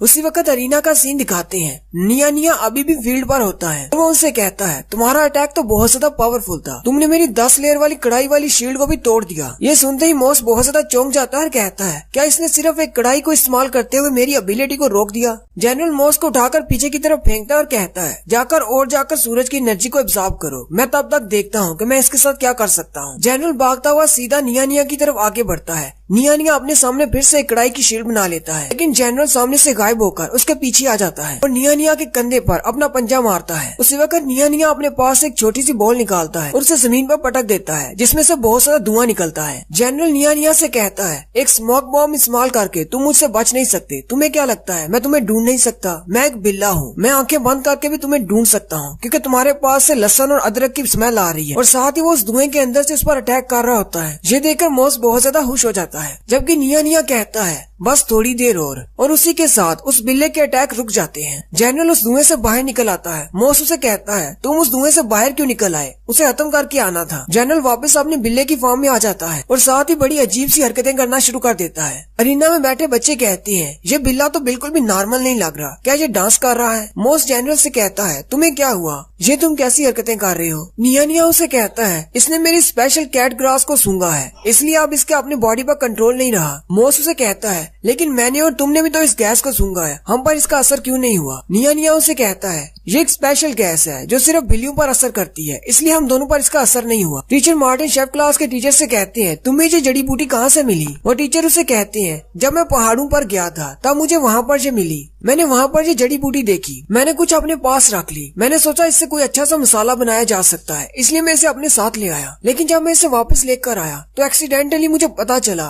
कि इस जड़ी बूटी का बिल्लियों पर बहुत ही उल्टा असर होता है। निया निया मोस से कहता है तुम्हारा बिल्ला बिल्कुल ठीक हो जाएगा जब मेरी गैस का असर खत्म हो जाएगा, तुम्हें परेशान होने की जरूरत नहीं। साथ ही निया निया उससे पूछता है अब तुम मजीद फाइट करना चाहती हो या फिर तुम हार मानते हो? मोस निया निया से कहता है अच्छा ठीक है मैं हार मानता हूँ। और इसी के साथ मोस हार जाता है और निया निया इस राउंड में जीत जाता है और नेक्स्ट राउंड स्टार्ट होता है। नेक्स्ट राउंड में बुरी होता है जो कि तलवारबाजी की क्लास की तरफ से है, जबकि दूसरी तरफ डीमन क्वीन होती है, वो भी तलवारबाजी की क्लास की तरफ से है। और साथ ही उन दोनों के दरमियान बैटल स्टार्ट होती है। बुरी डीमन क्वीन से कहता है मुझे नहीं लगा था कि पहली फाइट हम दोनों के दरमियान होगी। बुरी हंसते हुए से कहता है तुम्हारे हस्बैंड ने मेरे भाई को बहुत ज्यादा जख्मी कर दिया इसलिए मैं तुम्हें मशवरा देना चाहता हूँ कि तुम अभी से हार मान लो क्योंकि मैं अपने भाई की तरह इतनी जल्दी हारने वाला नहीं। वो अभी जब बातें कर रहा होता है कि क्वीन आगे बढ़ती है और अपनी तलवार से उस पर अटैक करती है। बुरी जल्दी से अपनी तलवार उसके सामने करता है और उसके अटैक को ब्लॉक करता है। बुरी बहुत ज्यादा हैरान हो जाता है और कहता है ये तो बहुत ज्यादा तेज है, मुझे तो रिएक्ट करने का टाइम भी नहीं मिला। क्वीन फिर से उस पर अटैक करती है। बुरी पीछे जाकर गिरता है, लेकिन साथ ही क्वीन फिर से उस पर अटैक करती है। क्वीन बुरी को जरा सा भी टाइम नहीं दे रही होती रिएक्ट करने का, ना ही अटैक करने का। क्वीन के अटैक से बुरी के मुंह से खून निकलना शुरू हो जाता है। बुरी बेचारा बड़ी मुश्किल से क्वीन के सामने टिक पा रहा होता है। बुरी को बहुत ज्यादा गुस्सा आता है और उसे कहता है अब मैं अभी होल्ड बैक नहीं करूंगा, लेकिन क्वीन उस पर हमले पे हमला किए जा रही होती। बुरी कहता है क्या ये इतनी ज्यादा स्ट्रॉन्ग हो गई सिर्फ चंद दिनों में, लेकिन ऐसा कैसे हो सकता है, कहीं ऐसा तो नहीं इसकी बाउंड्री फोर्स मेरी बाउंड्री फोर्स से बहुत ज्यादा है। वो बेचारा अभी यही बातें सोच रहा होता है। क्वीन फिर से उस पर अटैक करती है और उसे पीछे की तरफ धकेल देती है। आर्चरी क्लास की लड़की कहती है ये तो बहुत ज्यादा पावरफुल है, जबकि रेनिस भी ये देखकर हैरान हो जाता है। टीचर ऐसी कहती है अगर ये मैजिक क्लास की तरफ से लड़ती तो ये और भी ज्यादा पावरफुल होती। ड्रोना उसे कहती है नहीं ऐसी बात नहीं, तलवारबाजी में ये बहुत ही अच्छी है। लेकिन साथ ही टीचर ड्रोना परेशान हो जाती है और कहती है मुझे पास इस बात का डर है कहीं ये अपनी बाउंड्री फोर्स पर कंट्रोल न खो दे। आयशा कहती है बुरी के पास तो काउंटर अटैक करने का टाइम भी नहीं है, ये भी तो उसे अटैक करने का मौका ही नहीं दे रही। बुरी क्वीन से बहुत ही बुरी तरह पिट रहा होता है और वो बहुत ज्यादा थक चुका होता है और इसी के साथ वो भी अपनी ड्रैगन फॉर्म में आ जाता है और हंसते हुए उसे कहता है तुम तो वाकई में बहुत ज्यादा स्ट्रॉन्ग हो। एली उसे देखकर कहता है कि ये भी एक ड्रैगन में तब्दील हो सकता है। मोडो से देखकर कहता है ये सारे ड्रैगन बनने के बाद इतने गंदे क्यों दिखते हैं। बुरी क्वीन से कहता है क्यों ना तुम मेरी मिस्ट्रेस बन जाओ, फिर हम दोनों इकट्ठे तलवारबाजी की प्रैक्टिस किया करेंगे, तुम्हें मेरे साथ ज्यादा मजा आएगा उस जियांग यूजलेस नंबर की बजाय।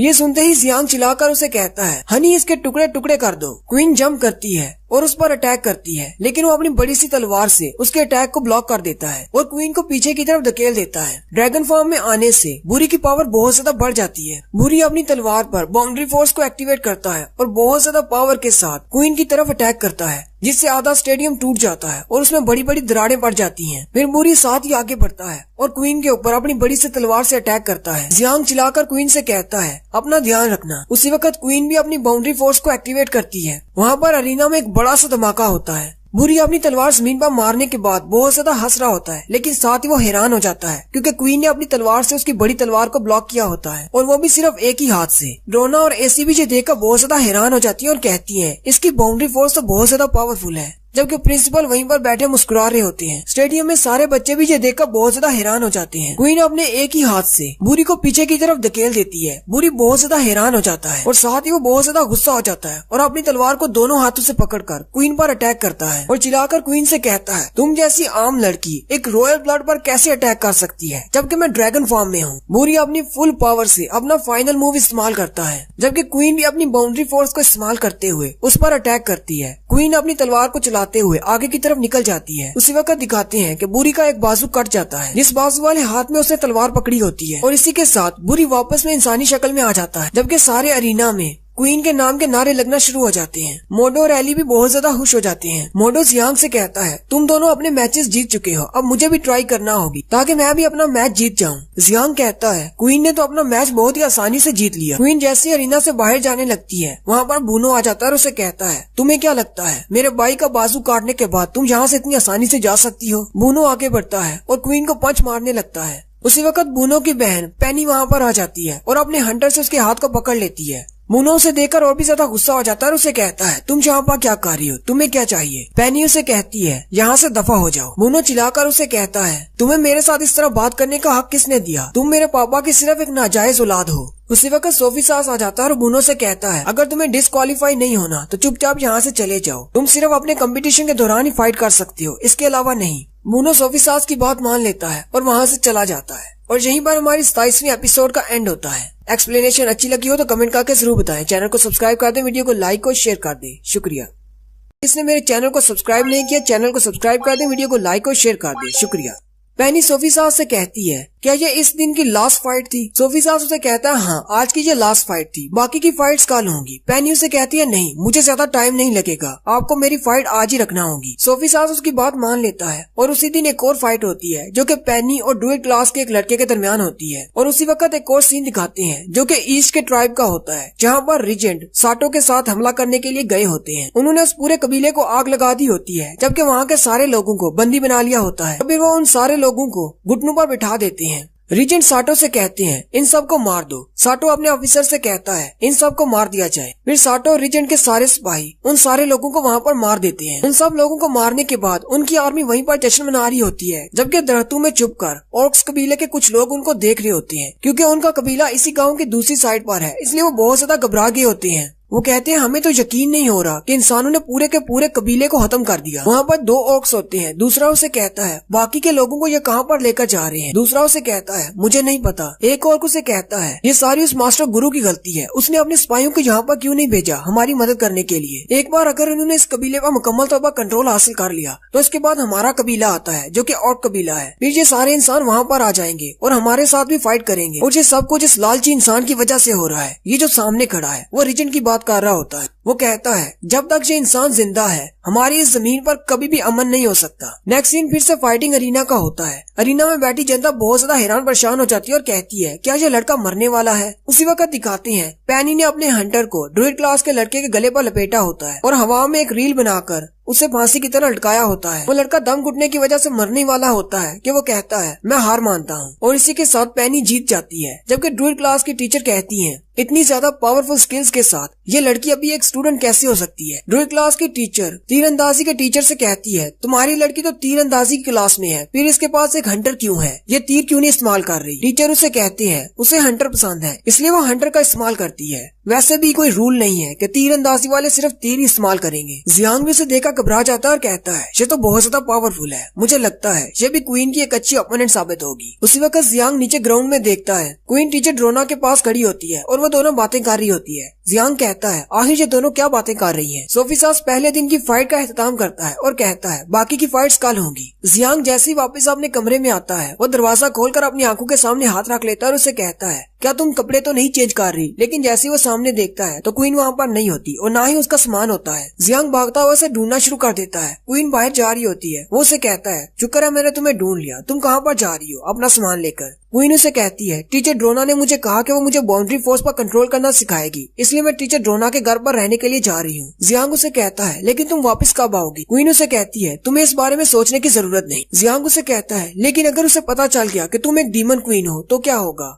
क्वीन उसे कहती है तुम्हें इस बारे में सोचने की जरूरत नहीं, मैं तुम्हें पहले भी कह चुकी हूँ। और साथ ही वो आगे बढ़ जाती है। जियांग बेचारा वापस अपने कमरे में आ जाता है और अकेला ही सो जाता है। फिर रात के वक्त वो फिर से उठ जाता है। टीचर मार्टिन ने उसे एक बुक दी होती है। वो उस बुक को खोलकर पढ़ना शुरू कर देता है और साथ ही सुबह हो जाती है। अगले दिन फिर सीन अरीना का होता है। सोफी सास अरीना के दरमियान आता है और दिन के मैचेस की शुरुआत करता है। पहली फाइट रेनिस जबकि दूसरी तरफ से आर्चरी क्लास की लड़की होती है। इन दोनों के दरमियान पहली फाइट होती है। आर्चरी क्लास की लड़की का नाम लुन ताना होता है। एली कहता है आर्चरी क्लास की लड़की भी बहुत ज्यादा स्ट्रॉन्ग है। मोडो से कहता है चाहे कितनी भी स्ट्रॉन्ग हो रेनिस के सामने कुछ भी नहीं। मोडो जियांग से पूछता है तुम इस बारे में क्या सोचते हो। जियांग उसे कोई भी जवाब नहीं देता। जियांग अपनी ही सोचों में गुम होता है। सोफी सास जैसे ही फाइट स्टार्ट करने का इशारा देता है लुन ताना अपनी बाउंड्री फोर्स को इस्तेमाल करते हुए रेनिस पर अटैक करती है अपने तीरों के साथ। रेनिस अपने सामने एक शील्ड बना लेता है और उसके तीरों के अटैक से बचता है। साथ ही लुन ताना 3 तीरों के साथ उस पर अटैक करती है लेकिन रेनिस की शील्ड को नहीं तोड़ पाती। रेनिस बड़े ही आराम से अपनी शील्ड के पीछे खड़ा होता है। लुन ताना कहती है इस जैसे मजिशियन के सामने मेरे अटैक्स कुछ भी नहीं।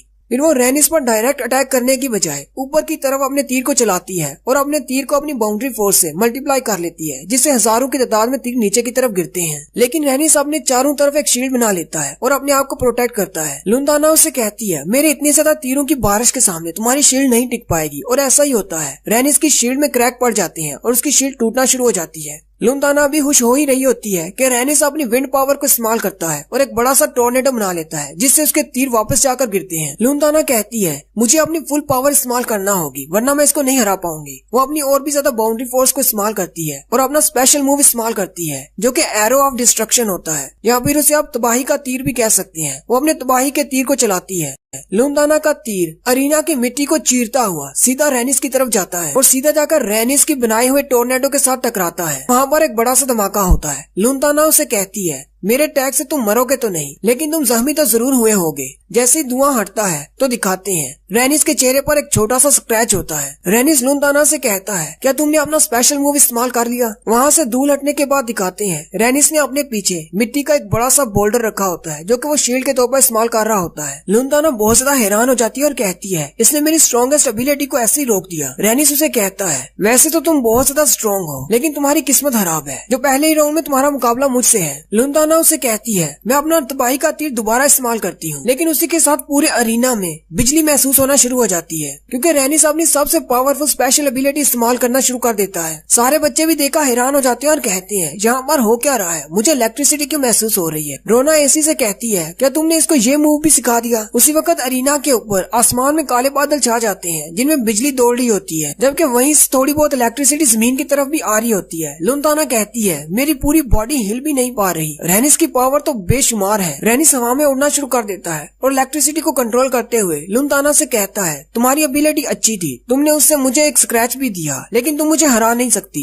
इसलिए मैं तुम्हें ऑफर करता हूँ कि अभी भी हार मान जाओ और यहाँ से चली जाओ। लुनताना को और भी गुस्सा आता है, वो फिर से तबाही के तीर को उस पर छोड़ती है, लेकिन रेनिस उसके तीर को अपने एक ही हाथ से पकड़ लेता है और उससे कहता है, तुम सिर्फ अपनी बाउंड्री फोर्स को जाया कर रही हो और कुछ भी नहीं होने वाला। साथ ही वो अपने हाथ को आसमान की तरफ करता है और उस पर बिजली गिराने वाला होता है और वो लुनताना को फिर से कहता है, हार मान जाओ, नहीं तो तुम्हारे लिए कोई रास्ता नहीं बचेगा। लुनताना उससे कहती है, मैं हार नहीं मानूंगी, तुम जो कर सकते हो वो कर लो। उसी वक्त आसमान में बिजली का एक बड़ा सा ड्रैगन घूमना शुरू कर देता है। जियांग उसे देखकर कहता है, क्या वाकई में रेनिस के पास इतनी ज्यादा पावर है कि वो एक ड्रैगन को बुला सकता है? आयशा उसे कहती है, नहीं, वो एक ड्रैगन को नहीं बुला सकता, बल्कि इलेक्ट्रिसिटी से ड्रैगन का बनना, इसका मतलब है रेनिस के पास बहुत ज्यादा पावर है। यहाँ पर पावर की 3 कैटेगरीज होती हैं। अगर तुम अपनी मैजिकल पावर से वुल्फ को बुला सकती हो तो इसका मतलब तुम्हारे पास कम पावर है। अगर तुम्हारी मैजिकल पावर से एक टाइगर बनता है तो इसका मतलब तुम्हारे पास ज्यादा पावर है, और अगर एक ड्रैगन बनता है तो तुम्हारे पास बहुत ज्यादा पावर है। रोना एसी से कहती है, इसकी बाउंड्री फोर्स बहुत ज्यादा है, ये पावर बहुत ज्यादा है, इससे तो वो लड़की मर जाएगी। एसी उसे कहती है, अगर उसने अपनी फुल पावर इस्तेमाल की तो मैं उसे बाद में बहुत ज्यादा डांटूंगी। लुनताना नीचे से नहीं हटती, जबकि रेनिस अपने ड्रैगन की इलेक्ट्रिसिटी को नीचे की तरफ बुलाता है और सीधा लुनताना पर अटैक करता है। इलेक्ट्रिसिटी की पावर इतनी ज्यादा होती है कि पूरे अरीना में लाइट फैल जाती है। सभी लोग ये देखकर बहुत ज्यादा हैरान हो जाते हैं, जबकि किंग भी अपने सामने अपना हाथ रख लेते हैं। जैसे इलेक्ट्रिसिटी की पावर खत्म होती है और सामने से धुआं हटता है तो आर्चरी क्लास के टीचर वहाँ पर होते हैं। उन्होंने लुनताना को पकड़ रखा होता है, जबकि टीचर एसी भी नीचे आ जाती है और रेनिस से कहती है, तुमने तो इस बार वाकई में अपनी हद पार कर दी। प्रिंसिपल भी नीचे उतर आते हैं और आर्चरी क्लास के टीचर से कहते हैं, परेशान ना हो, ये बिल्कुल ठीक है, सिर्फ बेहोश हुई है। प्रिंसिपल टीचर से कहते हैं, तुम्हारी लड़की बहुत ज्यादा टैलेंटेड है, लेकिन इसके लिए बुरी बात ये थी कि इसका मुकाबला अपने से ज्यादा स्ट्रॉन्ग इंसान के साथ था। जल्दी से इसे ड्रूइड क्लास के टीचर के पास ले जाओ ताकि इसका ट्रीटमेंट किया जा सके। और इसी के साथ रेनिस ये राउंड जीत जाता है। मोटो बहुत ज्यादा घबरा जाता है और जियांग से कहता है, मुझे तो इस टूर्नामेंट में दाखिल ही नहीं होना चाहिए था, यहाँ पर तो सारे ताकतवर मॉन्स्टर्स हैं। जबकि जियांग अभी भी उसे घूर घूर कर देख रहा होता है। मोटो कहता है, ये हम पर भी जरा भी रहम नहीं करने वाला। आयशा उसे कहती है, मैं तो कहती हूँ जैसे ही हमारा इसे सामना हो हम लोग पहले ही सरेंडर कर दें।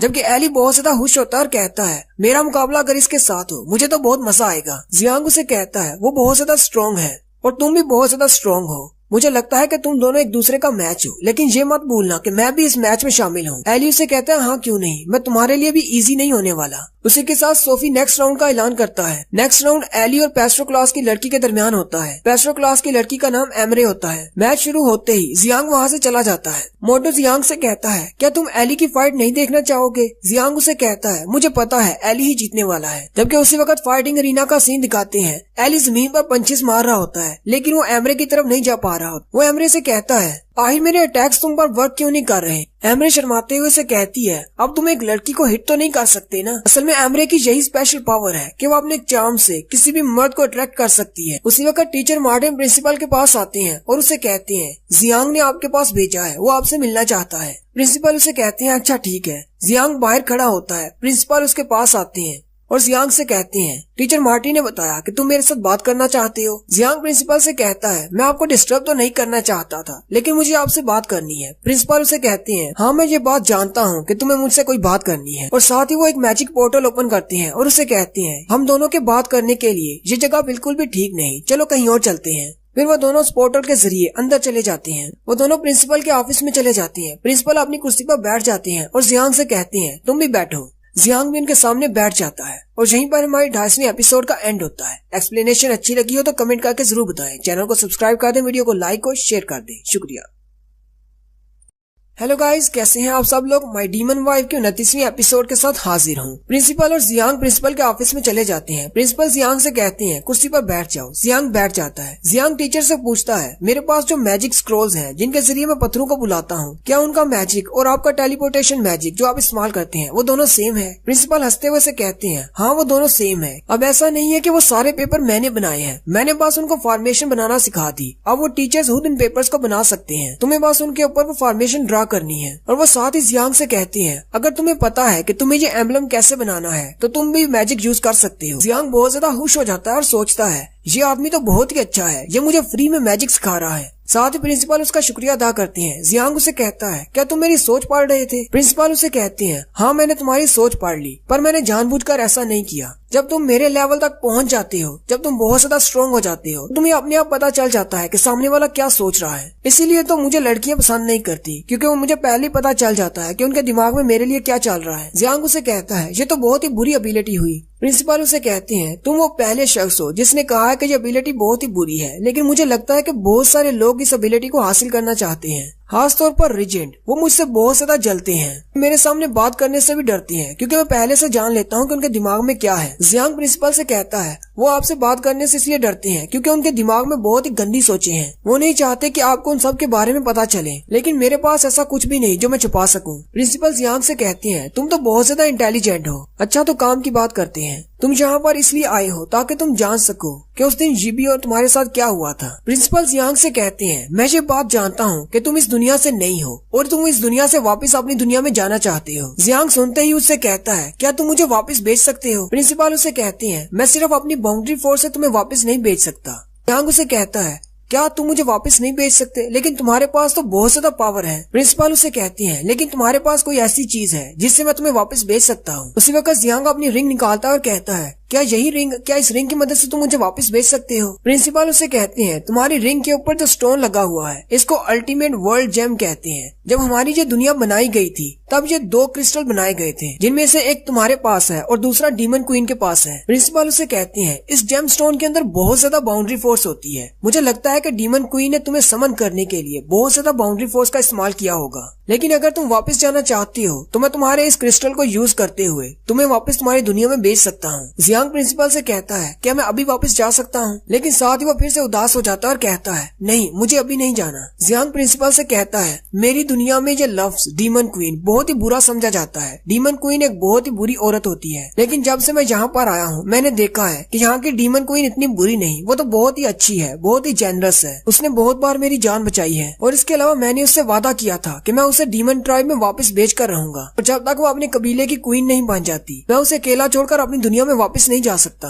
प्रिंसिपल मुस्कुराते हुए उसे कहते हैं तुम उसका टाइटल उसे वापस दिलाना चाहती हो, लेकिन मुझे लगता है तुम डीमन ट्राइब को बहुत ही कमजोर समझ रहे हो। जियांग प्रिंसिपल से कहता है मैं ये बात जानता हूँ कि इजाबेला के साथ साथ सारे लोग मुझे यूजलेस लंबर समझते हैं कि मैं कुछ भी नहीं कर सकता, लेकिन मैं एक दिन उसके सामने ये बात साबित कर दूंगा कि मैं बहुत कुछ कर सकता हूँ। मैं उसका ख्वाब पूरा करने के लिए अपना बेस्ट दूंगा, चाहे मुझे अपनी जान ही क्यों ना देना पड़े। प्रिंसिपल हंसना शुरू कर देते हैं और कहते हैं तुम दोनों तो बहुत ही अडोरेबल कपल हो, एक दूसरे को पीछे नहीं छोड़ना चाहता और दूसरा पहले वाले को पीछे नहीं छोड़ना चाहता। मुझे तुम लोग बहुत ज्यादा प्यारे लगे। जियांग उनकी बात सुनकर हैरान हो जाता है और कहता है इस बात का क्या मतलब है। प्रिंसिपल उसे कहती है क्या तुम ये बात नहीं जानना चाहते उस दिन माउंटेन पर क्या हुआ था। चलो मैं खुद ही तुम्हें बता देता हूँ। क्वीन ने प्रिंसिपल से उस दिन कहा था अगर तुम्हें हमारे बारे में सब कुछ पता है तो हमें वापस उसी माउंटेन पर भेज दो, हम दोनों इस कंपटीशन में हिस्सा लेना चाहती हैं। प्रिंसिपल उसे कहती हैं क्या तुम वाकई में कंपटीशन में हिस्सा लेना चाहती हो। इसाबेला उसे कहती है हाँ मैं हिस्सा लेना चाहती हूँ, क्योंकि हम दोनों ने एक दूसरे से वादा किया था कि हम दोनों इंसानों से साथ मिलकर लड़ाई करेंगे और वापस डीमन ट्राइब में जाएंगे। प्रिंसिपल क्वीन से कहती हैं लेकिन ये बच्चा यहाँ पर इस दुनिया को सिर्फ एक गेम के अलावा कुछ भी नहीं समझता, लेकिन तुम बहुत ज्यादा सीरियस हो क्योंकि तुम्हें धोखा दिया गया, तुम्हें तुम्हारे ट्राइब से निकाल दिया गया और तुम अब डीमन क्वीन भी नहीं रही। तुम कैसे अपने फ्यूचर को सिर्फ एक इंसान के लिए दांव पर लगा सकती हो। क्वीन उसे कहती है लेकिन मैं भी बहुत ज्यादा कोशिश कर रही हूँ। प्रिंसिपल उसे कहती है, मेरे पास एक आइडिया है जिससे ये लड़का खुद ही अपनी दुनिया में वापस चला जाएगा, लेकिन उसके लिए तुम्हें इसकी जान छोड़ना होगी, तुम्हें इसका साथ छोड़ना होगा। वैसे भी इसे एक दिन अपनी दुनिया में वापस जाना ही है। अगर इसे इस दुनिया में रहते हुए कोई नुकसान पहुँच जाता है तो क्या तुम इस गिल्ड के साथ सारी जिंदगी गुजार सकती हो कि तुम्हारी वजह से इसे नुकसान पहुँच गया? वैसे भी तुम्हारी दुनिया को बचाने की जिम्मेदारी इसकी नहीं है, ये तो अपनी मर्जी से यहाँ पर आया भी नहीं। क्वीन जियांग को उठा लेती है और कहती है, तुम बस हमें माउंटेन पर वापस भेज दो। प्रिंसिपल उसे कहती है, क्या तुम उस माउंटेन को चढ़ना चाहती हो, वो भी इसे उठाकर? ये बहुत ज्यादा मुश्किल होगा। क्वीन प्रिंसिपल से कहती है, सब कोई इसे यूजलेस नंबर समझते हैं, लेकिन मैं इसके बारे में ऐसा नहीं सोचती। यहाँ पर आने से पहले इसकी अपनी एक जिंदगी हुआ करती थी, लेकिन मेरी वजह से ये इस दुनिया के मसलों में आकर फंस गया। इसने बहुत ज्यादा मेहनत की, इसने पढ़ाई की ताकि मेरी मदद कर सके, और इसने बहुत बार मेरी जान भी बचाई है। और मैं ये बात जानती हूँ कि मेरा आगे का रास्ता बहुत ज्यादा मुश्किल है, इसलिए मुझे लगता है कि मुझे खुद भी इससे अलग हो जाना चाहिए, लेकिन मैं इसे यहाँ पर मरने के लिए नहीं छोड़ सकती। मैं बस टूर्नामेंट का पहला हिस्सा इसके साथ खत्म करना चाहती हूँ, क्योंकि हम दोनों ने वादा किया था कि टूर्नामेंट का पहला हिस्सा हम दोनों इकट्ठे पार करेंगे। प्रिंसिपल उसे कहती है, अब इस सब का क्या मतलब है? क्वीन उसे कहती है, मैं बस इसे ऊपर पहुँचाना चाहती हूँ ताकि इसने जो भी मेरे लिए किया मैं उसका एहसान का बदला उतार सकूँ। उसके बाद मैं इससे अलग हो जाऊंगी, मैं इसे छोड़ दूंगी। उसके बाद क्वीन बाहर चली जाती है और उस माउंटेन को चढ़ती हुई जियांग को लेकर ऊपर आ जाती है। प्रिंसिपल जियांग से कहते हैं, बस यही कुछ हुआ था उस दिन जिस दिन तुम बेहोश हो गए थे। जियांग उठकर खड़ा हो जाता है और रोना शुरू कर देता है। जियांग कहता है, तो इसका मतलब अभी तक उसने मेरे साथ जो भी बातें की या उसने मेरे साथ जो भी रूड बिहेव किया वो सिर्फ इसलिए था ताकि मैं उसके मसलों में और ज्यादा इन्वॉल्व ना हूँ और मैं परेशान होकर वापस अपनी दुनिया में चला जाऊँ। प्रिंसिपल उसे कहते हैं, तुम दोनों एक दूसरे की सोच नहीं पढ़ सकते, क्यों ना तुम दोनों डायरेक्टली जाकर एक दूसरे से बात करो। जियांग बहुत ज्यादा खुश हो जाता है और कहता है, मैं उससे जाकर बात करता हूँ, लेकिन मैं उससे बात करूंगा कैसे? प्रिंसिपल आगे बढ़ते हैं और कहते हैं, मैं इमोशन रीड करने में बहुत ही माहिर हूँ, मैं तुम्हें मशवरा देता हूँ। टीचर उसे कहते हैं, जैसे ही वो अपना मैच जीतेगी तुम उसके पास जाना और उसे कहना,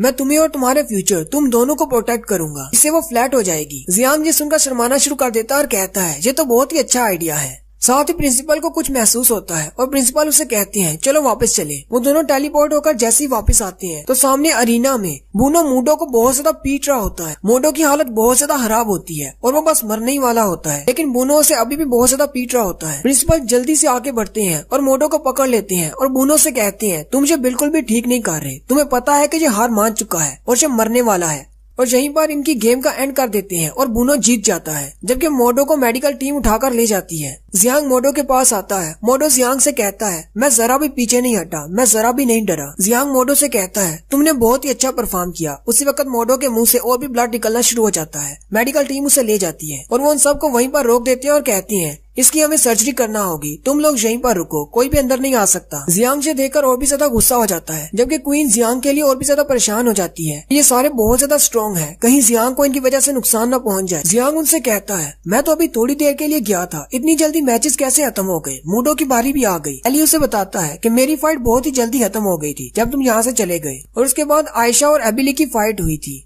आयशा ने एबिली को अपनी आइस में जमा दिया था, इसलिए एबिली फाइट नहीं कर पाया और उनका मैच भी जल्दी से खत्म हो गया। टीचर मार्टिन आगे बढ़ते हैं और उसे कहते हैं, मोटो ने बहुत ही अच्छा परफॉर्म किया, लेकिन उसकी बुरी किस्मत कि उसका सामना किसी ऐसे के साथ जो उससे बहुत ज्यादा स्ट्रॉन्ग था। मोटो ने फोर्जिंग टेक्निक को इस्तेमाल करते हुए एक बड़ा सा रोबोट बनाया था, लेकिन बूनो इतना ज्यादा पावरफुल है कि उसने एक ही पंच से उसके रोबोट को तोड़ दिया। और उसके बाद बूनो ने अपने दोनों भाइयों का गुस्सा मोडो के ऊपर उतारा। उनकी क्लास का एक लड़का जियांग से कहता है, अगर तुम लोग जल्दी नहीं आते तो उसने तो मोडो को मार ही दिया था। जियांग ऑपरेशन रूम की तरफ देखता है और कहता है, मोडो तुम्हें बस जिंदा रहना है, तुम्हारा बदला मैं लूंगा। फिर इस दिन के मुकाबले भी खत्म हो जाते हैं। जियांग वापस जाकर अपने बिस्तर पर लेट जाता है और सोच रहा होता है, अपनी दुनिया की सारी टेक्नोलॉजी यहाँ पर लाकर भी मैं इनकी फोर्स के सामने नहीं टिक पा रहा। इनकी बाउंड्री फोर्स बहुत ज्यादा स्ट्रॉन्ग है। उसी वक्त दरवाजे पर नॉक होती है। जियांग बहुत ज्यादा खुश हो जाता है कि क्वीन आई है। वो भागता हुआ दरवाजा खोलता है और कहता है, तो तुम वापस आ ही गई। लेकिन उसी वक्त देखता है कि सामने रैनिस होता है। जियांग रैनिस से कहता है, आखिर तुम इतनी रात को यहाँ पर क्या कर रहे हो? रैनिस उसे कहता है कि मैं तुमसे यहाँ पर बात करने के लिए आया हूँ। वो दोनों अंदर जाकर बैठ जाते हैं। जियांग उसे कहता है, जल्दी से बताओ क्या बात है। रैनिस उसे कहता है, मुझे पता चला है कि तुम डीमंस के स्लेव थे और तुम्हें सोफी सास ने बचाया था, और मैं ये बात भी जानता हूँ कि तुम बहुत ज्यादा अच्छे हो फोर्जिंग क्लास में और तुम यहाँ तक पहुँचे हो अपनी मेहनत से। जियांग हंसते हुए उसे कहता है, ऐसी कोई बात नहीं, मेरे पास बस ड्राइंग का टैलेंट है, इसलिए मैं अच्छा हूँ। रैनिस उसे कहता है, तुम्हारा कल का मैच बहुत ही अच्छा था, तुम बहुत ही अच्छे से लड़े, यहाँ तक कि किंग ने भी तुम्हारी तारीफ की सिवाय मेरे। तुम्हारी फाइट के बाद मैं किंग से मिलने के लिए गया था, तो मैंने उनको कहा, क्यों ना हम लोग तुम्हें मिलिट्री में ज्वाइन करवा दें, जैसे ही तुम्हारी स्टडीज खत्म हो जाएंगी हम लोग तुम्हें मिलिट्री में सार्जेंट भर्ती कर लेंगे। जियांग रैनिस से पूछता है,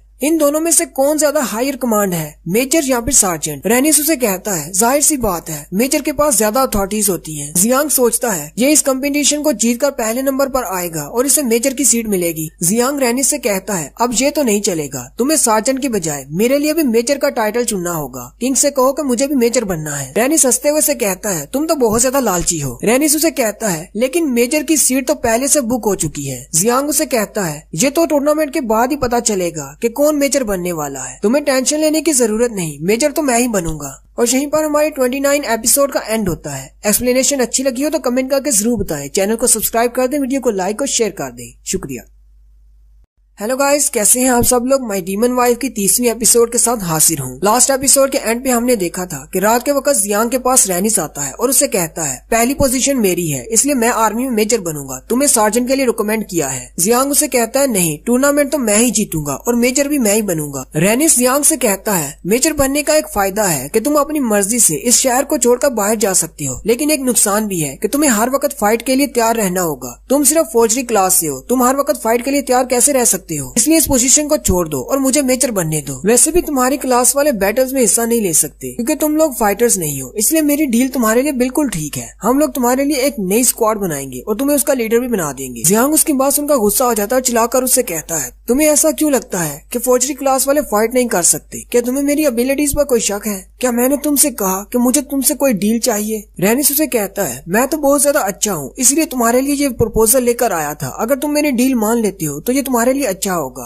वरना तुम मेरी नजर में सिर्फ एक यूजलेस नंबर ही हो। इससे अच्छी डील मैं तुम्हें और नहीं दे सकता। जियांग उसे कहता है मुझे लगता है कि तुम्हें यहाँ से चले जाना चाहिए, सुबह मेरा मैच है इसलिए मुझे जाकर सोना है। रेनिस जियांग से कहता है क्या तुम्हें लगता है कि तुम मुझे हरा सकते हो? जियांग उसे कहता है मुझे इस बारे में नहीं पता कि मैं तुम्हें हरा सकता हूँ या नहीं, लेकिन अगर तुम मुझे गुस्सा दिलाना चाहती हो तो तुमने मुझे गुस्सा दिला दिया है। रेनिस उसे कहता है ये मेरी लास्ट वार्निंग है, अगर अरीना में तुम्हारा सामना मुझसे होता है तो मैं तुम पर जरा भी रहम नहीं करूंगा। ये सुनते ही जियांग हंसना शुरू कर देता है। रेनिस उसे कहता है तुम क्यों हंस रहे हो? जियांग रेनिस से कहता है मुझे पता चल गया कि तुम यहाँ पर मुझसे बात करने के लिए क्यों आए हो, क्योंकि तुम मुझसे बहुत ज्यादा डर गए हो। रेनिस उसे कहता है क्या तुम्हारा दिमाग खराब हो गया है? मैं तुमसे क्यों डरूंगा? जियांग उसे कहता है मैंने अभी अपनी बात मुकम्मल नहीं की, तुम शुरू से ही रॉयल फैमिली का हिस्सा रहे हो, तुम्हें हार मानने की आदत नहीं रही, हर चीज तुम जीते रहे हो, तुम्हें जिंदगी में हर चीज मिली है, बेहतर एजुकेशन, बेहतर जिंदगी। मुझे नहीं लगता कि अब तक तुमने जिंदगी में कभी हार मानी होगी। मुझे लगता है कि तुम मुझसे बहुत ज्यादा डर गए हो और घबरा कर यहाँ पर डील लेकर आए हो ताकि मैं तुमसे फाइट न करूँ और हार मान जाऊँ, क्योंकि तुम्हारी बेइज्जती हो जाएगी। तुम्हें मुझसे बहुत ज्यादा डर लग रहा है कहीं मैं तुम्हें सबके सामने हरा ना दूं। ये बातें सुनते ही रेनिस बहुत ज्यादा गुस्सा हो जाता है और अपनी बाउंड्री फोर्स को अनलीश करता है। जियांग बहुत ज्यादा घबरा जाता है, लेकिन साथ ही वो कहता है हाँ मुझे यहीं पर मार दो ताकि कंपटीशन में तुम्हें मेरा सामना न करना पड़े, यहाँ पर मुझे मारना तुम्हारे लिए बहुत ज्यादा आसान है। रेनिस को और भी ज्यादा गुस्सा आ जाता है। उसी वक्त सोफी सास पीछे से आता है और उसके कंधे पर हाथ रखता है और उसे कहता है रुक जाओ, क्या मुझे दोबारा से तुम्हें याद दिलाना होगा कि कंपटीटर्स आपस में नहीं लड़ सकते, अरीना के बाहर एक दूसरे से फाइट करना मना है, चाहे तुम एक रॉयल प्रिंस हो लेकिन फिर भी तुम्हें डिस्क्वालीफाई कर दिया जाएगा। ये सुनकर रेनिस वहाँ से जाने लगता है। जियांग चिल्लाकर उसे कहता है इस कंपटीशन में सिर्फ मैं ही हूँ जो तुम्हें हरा सकता है। रेनिस के वहाँ से चले जाने के बाद जियांग गिर पड़ता है। टीचर मार्टिन भी वहाँ पर आ जाते हैं और उसे कहते हैं क्या तुम ठीक हो? जियांग उसे कहता है हाँ मैं ठीक हूँ। फिर वो उनसे पूछता है आप दोनों यहाँ पर क्या कर रहे हैं? सोफी सास उसे कहता है हम लोग यहाँ पर यूजलेस नंबर के बारे में बात करने के लिए आए हैं। फिर वो तीनों टेबल पर बैठ जाते हैं। टीचर मार्टिन उसे कहते हैं यूजलेस नंबर को कोई भी इस्तेमाल नहीं कर पाता, इससे पहले हम फौजिकली उसे इस्तेमाल नहीं कर पाए। सोफी सास उसे कहता है इसीलिए तो हम इसको यूजलेस नंबर कहते हैं, क्योंकि ना तो हम उसको काट सकते हैं, ना ही उसको जला सकते हैं और ना ही टीचर मार्टिन उसे फौजी के लिए इस्तेमाल कर सकते हैं। टीचर मार्टिन जियांग से कहते हैं जब मैं यंग था तब मैंने भी यूजलेस नंबर पर फौजी करने की कोशिश की थी, लेकिन वो काम नहीं आया। जियांग सोचता है शायद मुझे ही लगा था कि मैं ही इतना ज्यादा इंटेलिजेंट हूँ कि मैंने यूजलेस नंबर को इस्तेमाल करने की कोशिश की, लेकिन टीचर मार्टिन ने यूजलेस नंबर पर फौजी करने की कोशिश पहले से कर चुके हैं। टीचर मार्टिन जियांग से कहते हैं मैं ये बात जानना चाहता हूँ कि तुमने कौन सी टेक्निक इस्तेमाल की जिससे तुमने यूजलेस नंबर को भी फौजी में इस्तेमाल कर लिया। जियांग टीचर मार्टिन से कहता है मैंने तो कोई स्पेशल टेक्निक इस्तेमाल नहीं की, मैंने तो बस उस पर जैसे फौजी करता हूँ वैसे उसके ऊपर ड्राइंग बनाई और वो काम कर गई।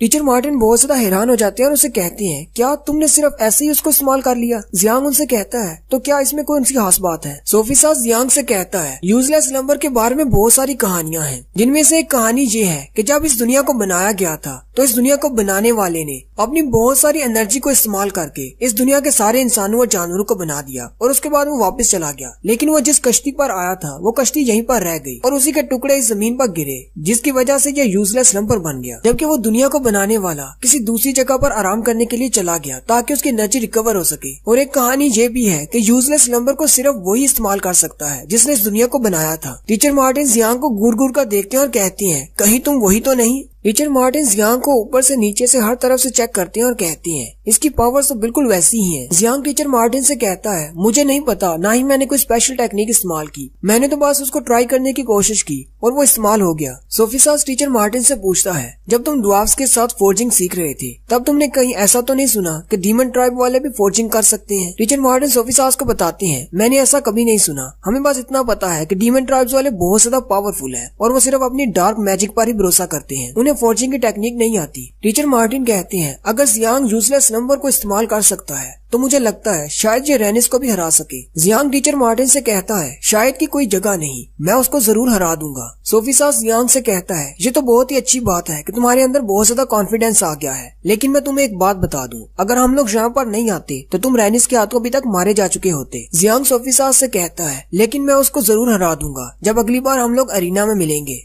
और साथ ही अगले दिन अरीना का सीन होता है जहाँ पर सोफी सास के सामने 8 कैंडिडेट्स खड़े होते हैं जो कि सेकंड राउंड में हैं। अभी इनके क्वार्टर फाइनल्स शुरू होने वाले हैं और क्वार्टर फाइनल्स का सबसे पहला राउंड निया और जियांग के दरमियान होने वाला है। सोफी सास उनसे कहता है, जाकर अपनी तैयारी करो, 10 मिनट में कंपटीशन स्टार्ट हो जाएगा। जियांग अपने बैग में अपने पेपर्स वगैरह रख रहा होता है, उसी वक्त एली उसके पास आता है और उसे कहता है, निया बहुत ज्यादा स्ट्रॉन्ग है और उसकी फिजिकल फॉर्म भी मेरे जितनी ही स्ट्रॉन्ग है। जियांग उसे कहता है, तुम्हें परेशान होने की जरूरत नहीं, मैंने पहले से ही प्लान तैयार कर लिया है। वहीं पर आयशा खड़ी होती है। आयशा उससे कहती है, वो चाहे टफ है लेकिन तुम्हारी तरह बेवकूफ नहीं। वहीं पर शर्मिंदा हो जाता है। जियांग उससे पूछता है, हाँ मैं तो तुमसे ये पूछना ही भूल गया, तुम अपनी लास्ट फाइट जीते कैसे थे? और साथ ही वो उसकी फाइट का सीन दिखाते हैं। एली बहुत ज्यादा गुस्सा होता है और एमरे से कह रहा होता है, मैं तुम्हें हिट क्यों नहीं कर पा रहा, कहीं तुमने मुझ पर कोई मैजिक तो नहीं कर दिया? जबकि एमरे भी घबरा जाती है कि इसने मेरे मैजिकल स्पेल को तोड़ कैसे दिया। और साथ ही एमरे अपनी अल्टीमेट एबिलिटी इस्तेमाल करती है जो कि चार्मिंग एबिलिटी होती है। वो एली के सामने खड़ी हो जाती है और अपने बालों को हवा में लहराना शुरू कर देती है। एली भी उसको देखकर थोड़ी देर के लिए शर्माना शुरू कर देता है, लेकिन पूरे ग्राउंड में जितने भी लड़के होते हैं वो सारे उसे देखकर शर्माना शुरू कर देते हैं और उनकी लाट टपकना शुरू हो जाती है। यहाँ तक कि टीचर भी उसकी इस चार्म एबिलिटी के सामने टिक नहीं पाते। सोफी सास किंग के सामने अपना हाथ कर लेता है और कहता है, आपको ये नहीं देखना चाहिए। लेकिन एली पर उसके अट्रैक्शन का कोई भी असर नहीं होता। वो अपनी बाजुओं पर फायर पावर को एक्टिवेट करता है और आगे बढ़कर उसे जोरदार पंच मारता है, जिससे एमरे ग्राउंड से जाकर बाहर गिरती है। एली हंसना शुरू कर देता है और कहता है, मैं ये फाइट जीत गया। जबकि पूरे ग्राउंड में कोई भी उसके लिए चीयर नहीं कर रहा होता, क्योंकि एली ने एक लड़की को थप्पड़ मारा होता है। वो सारे कहते हैं, ये किस किस्म का मर्द है, इसने एक लड़की को थप्पड़ मार दिया। जबकि एली भी बहुत ज्यादा शर्मिंदा हो जाता है। एली आयशा से कहता है, मैं तो बस जीतना चाहता था। आयशा उसे कहती है, लेकिन तुमने अपनी हद पार कर दी। एली उसे कहता है, तो इसमें क्या बुरा है, अगर मैं उसे मारता नहीं तो मैं जीतता कैसे? और वैसे भी तुमने भी तो अपनी हद पार की थी, तुमने तो बेचारे एबिली को अपना मूव इस्तेमाल करने ही नहीं दिया। एबिली बेचारा अभी अपने बीस्ट को बुलाने ही वाला था कि तुमने उसे बर्फ में जमा दिया। जियांग ये सुनकर कहता है, इसका मतलब आयशा भी बहुत ज्यादा स्ट्रॉन्ग है।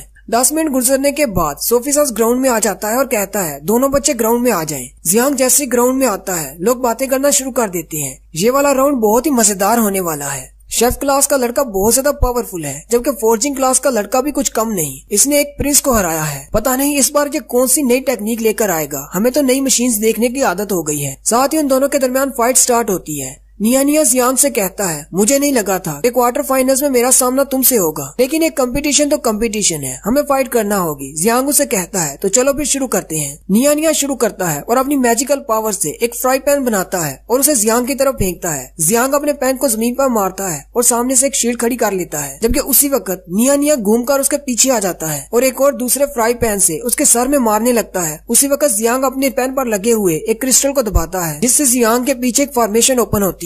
उस फॉर्मेशन में से पानी निकलता है, जिससे निया दूर जाकर गिरता है। लेकिन उसी के साथ जियांग भी सामने की तरफ गिर जाता है। वो उठते ही कहता है, मैं तो न्यूटन के लॉ को भूल ही गया था।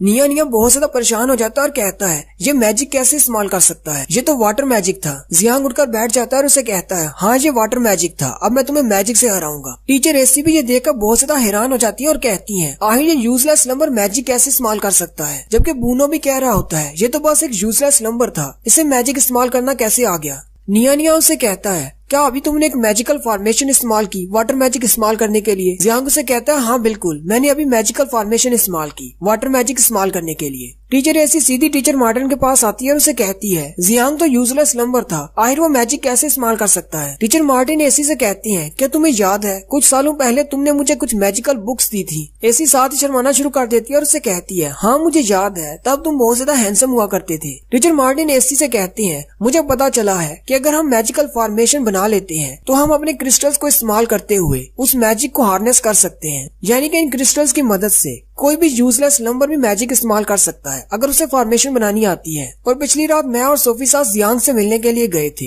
हमने उससे यूजलेस नंबर के बारे में बात की, जबकि जियांग ने हमसे मैजिक सीखने के बारे में बात की। जियांग ने मुझसे पूछा कि इन फॉर्मेशन को बाउंड्री फोर्स के अलावा हम लोग मैजिक से कैसे एक्टिवेट कर सकते हैं, तो मैंने जियांग को बताया कि हम लोग अपने क्रिस्टल्स को इस्तेमाल करते हुए बहुत सारे मैजिकल एलिमेंट्स को इस्तेमाल कर सकते हैं, जैसे इलेक्ट्रिक क्रिस्टल को इस्तेमाल करके इलेक्ट्रिक मैजिक परफॉर्म कर सकते हैं, इसी तरह फायर वाले से फायर मैजिक कर सकते हैं। जियांग बहुत ज्यादा खुश हो जाता है और टीचर से कहता है तो इसका मतलब तो ये हुआ कि फोर्जरी क्लास वाले भी मैजिक इस्तेमाल कर सकते हैं। सोफी साथ जियांग से कहता है नहीं ऐसी बात नहीं है, आम मैजिशियन जो होते हैं उन्हें सिर्फ फॉर्मेशंस को याद रखना होता है, उन्हें किसी चीज को ड्रा करने की जरूरत नहीं पड़ती, इसलिए कभी सोचना भी मत कि तुम रियल मैजिशियंस के सामने टिक पाओगे, जैसे कि रेनिस। तुम्हारा मैजिक बहुत ज्यादा कमजोर होगा और सिर्फ एक ही मैजिकल फॉर्मेशन को इस्तेमाल करने से तुम्हारा पूरे का पूरा क्रिस्टल जाया हो जाएगा, और इसके अलावा तुम एक फॉर्मेशन को सिर्फ एक ही बार इस्तेमाल कर सकते हो। और यहीं से हमारी स्टोरी प्रेजेंट में आती है। एसी मार्टिन से कहती है अगर उसे एक फॉर्मेशन के लिए एक क्रिस्टल चाहिए तो इसके लिए तो उसे बहुत ज्यादा अमीर होना चाहिए था। टीचर मार्टिन एसी से कहती है लेकिन हमारा जियांग तो बहुत ज्यादा अमीर है, क्या तुम्हें पता नहीं बाजार में बहुत सारे ऐसे प्रोडक्ट हैं जो कि जियांग के नाम से बिक रहे हैं। इस वक्त मार्केट में जियांग सबसे ज्यादा अमीर आदमी है। इसके अलावा बाजार में टीचर ड्रोना और वैडली के पुतले बहुत ज्यादा बिक रहे हैं। ये सुनते ही टीचर ड्रोना भी उठ खड़ी होती है और कहती है अच्छा तो वो पुतले इसने बनाए थे, मुझे नहीं पता था। टीचर एसी और टीचर ड्रोना बहुत ज्यादा गुस्सा हो जाती है और कहती है इस जुर्म के लिए तो उसे जरूर सजा मिलेगी। जबकि जियांग अरीना में खड़ा बहुत ज्यादा घबरा जाता है और कहता है मुझे बैक से इतना ज्यादा प्रेशर क्यों फील हो रहा है। और यहीं पर हमारी 30वीं एपिसोड का एंड होता है। एक्सप्लेनेशन अच्छी लगी हो तो कमेंट करके जरूर बताएं। चैनल को सब्सक्राइब कर दें, वीडियो को लाइक और शेयर कर दें। शुक्रिया।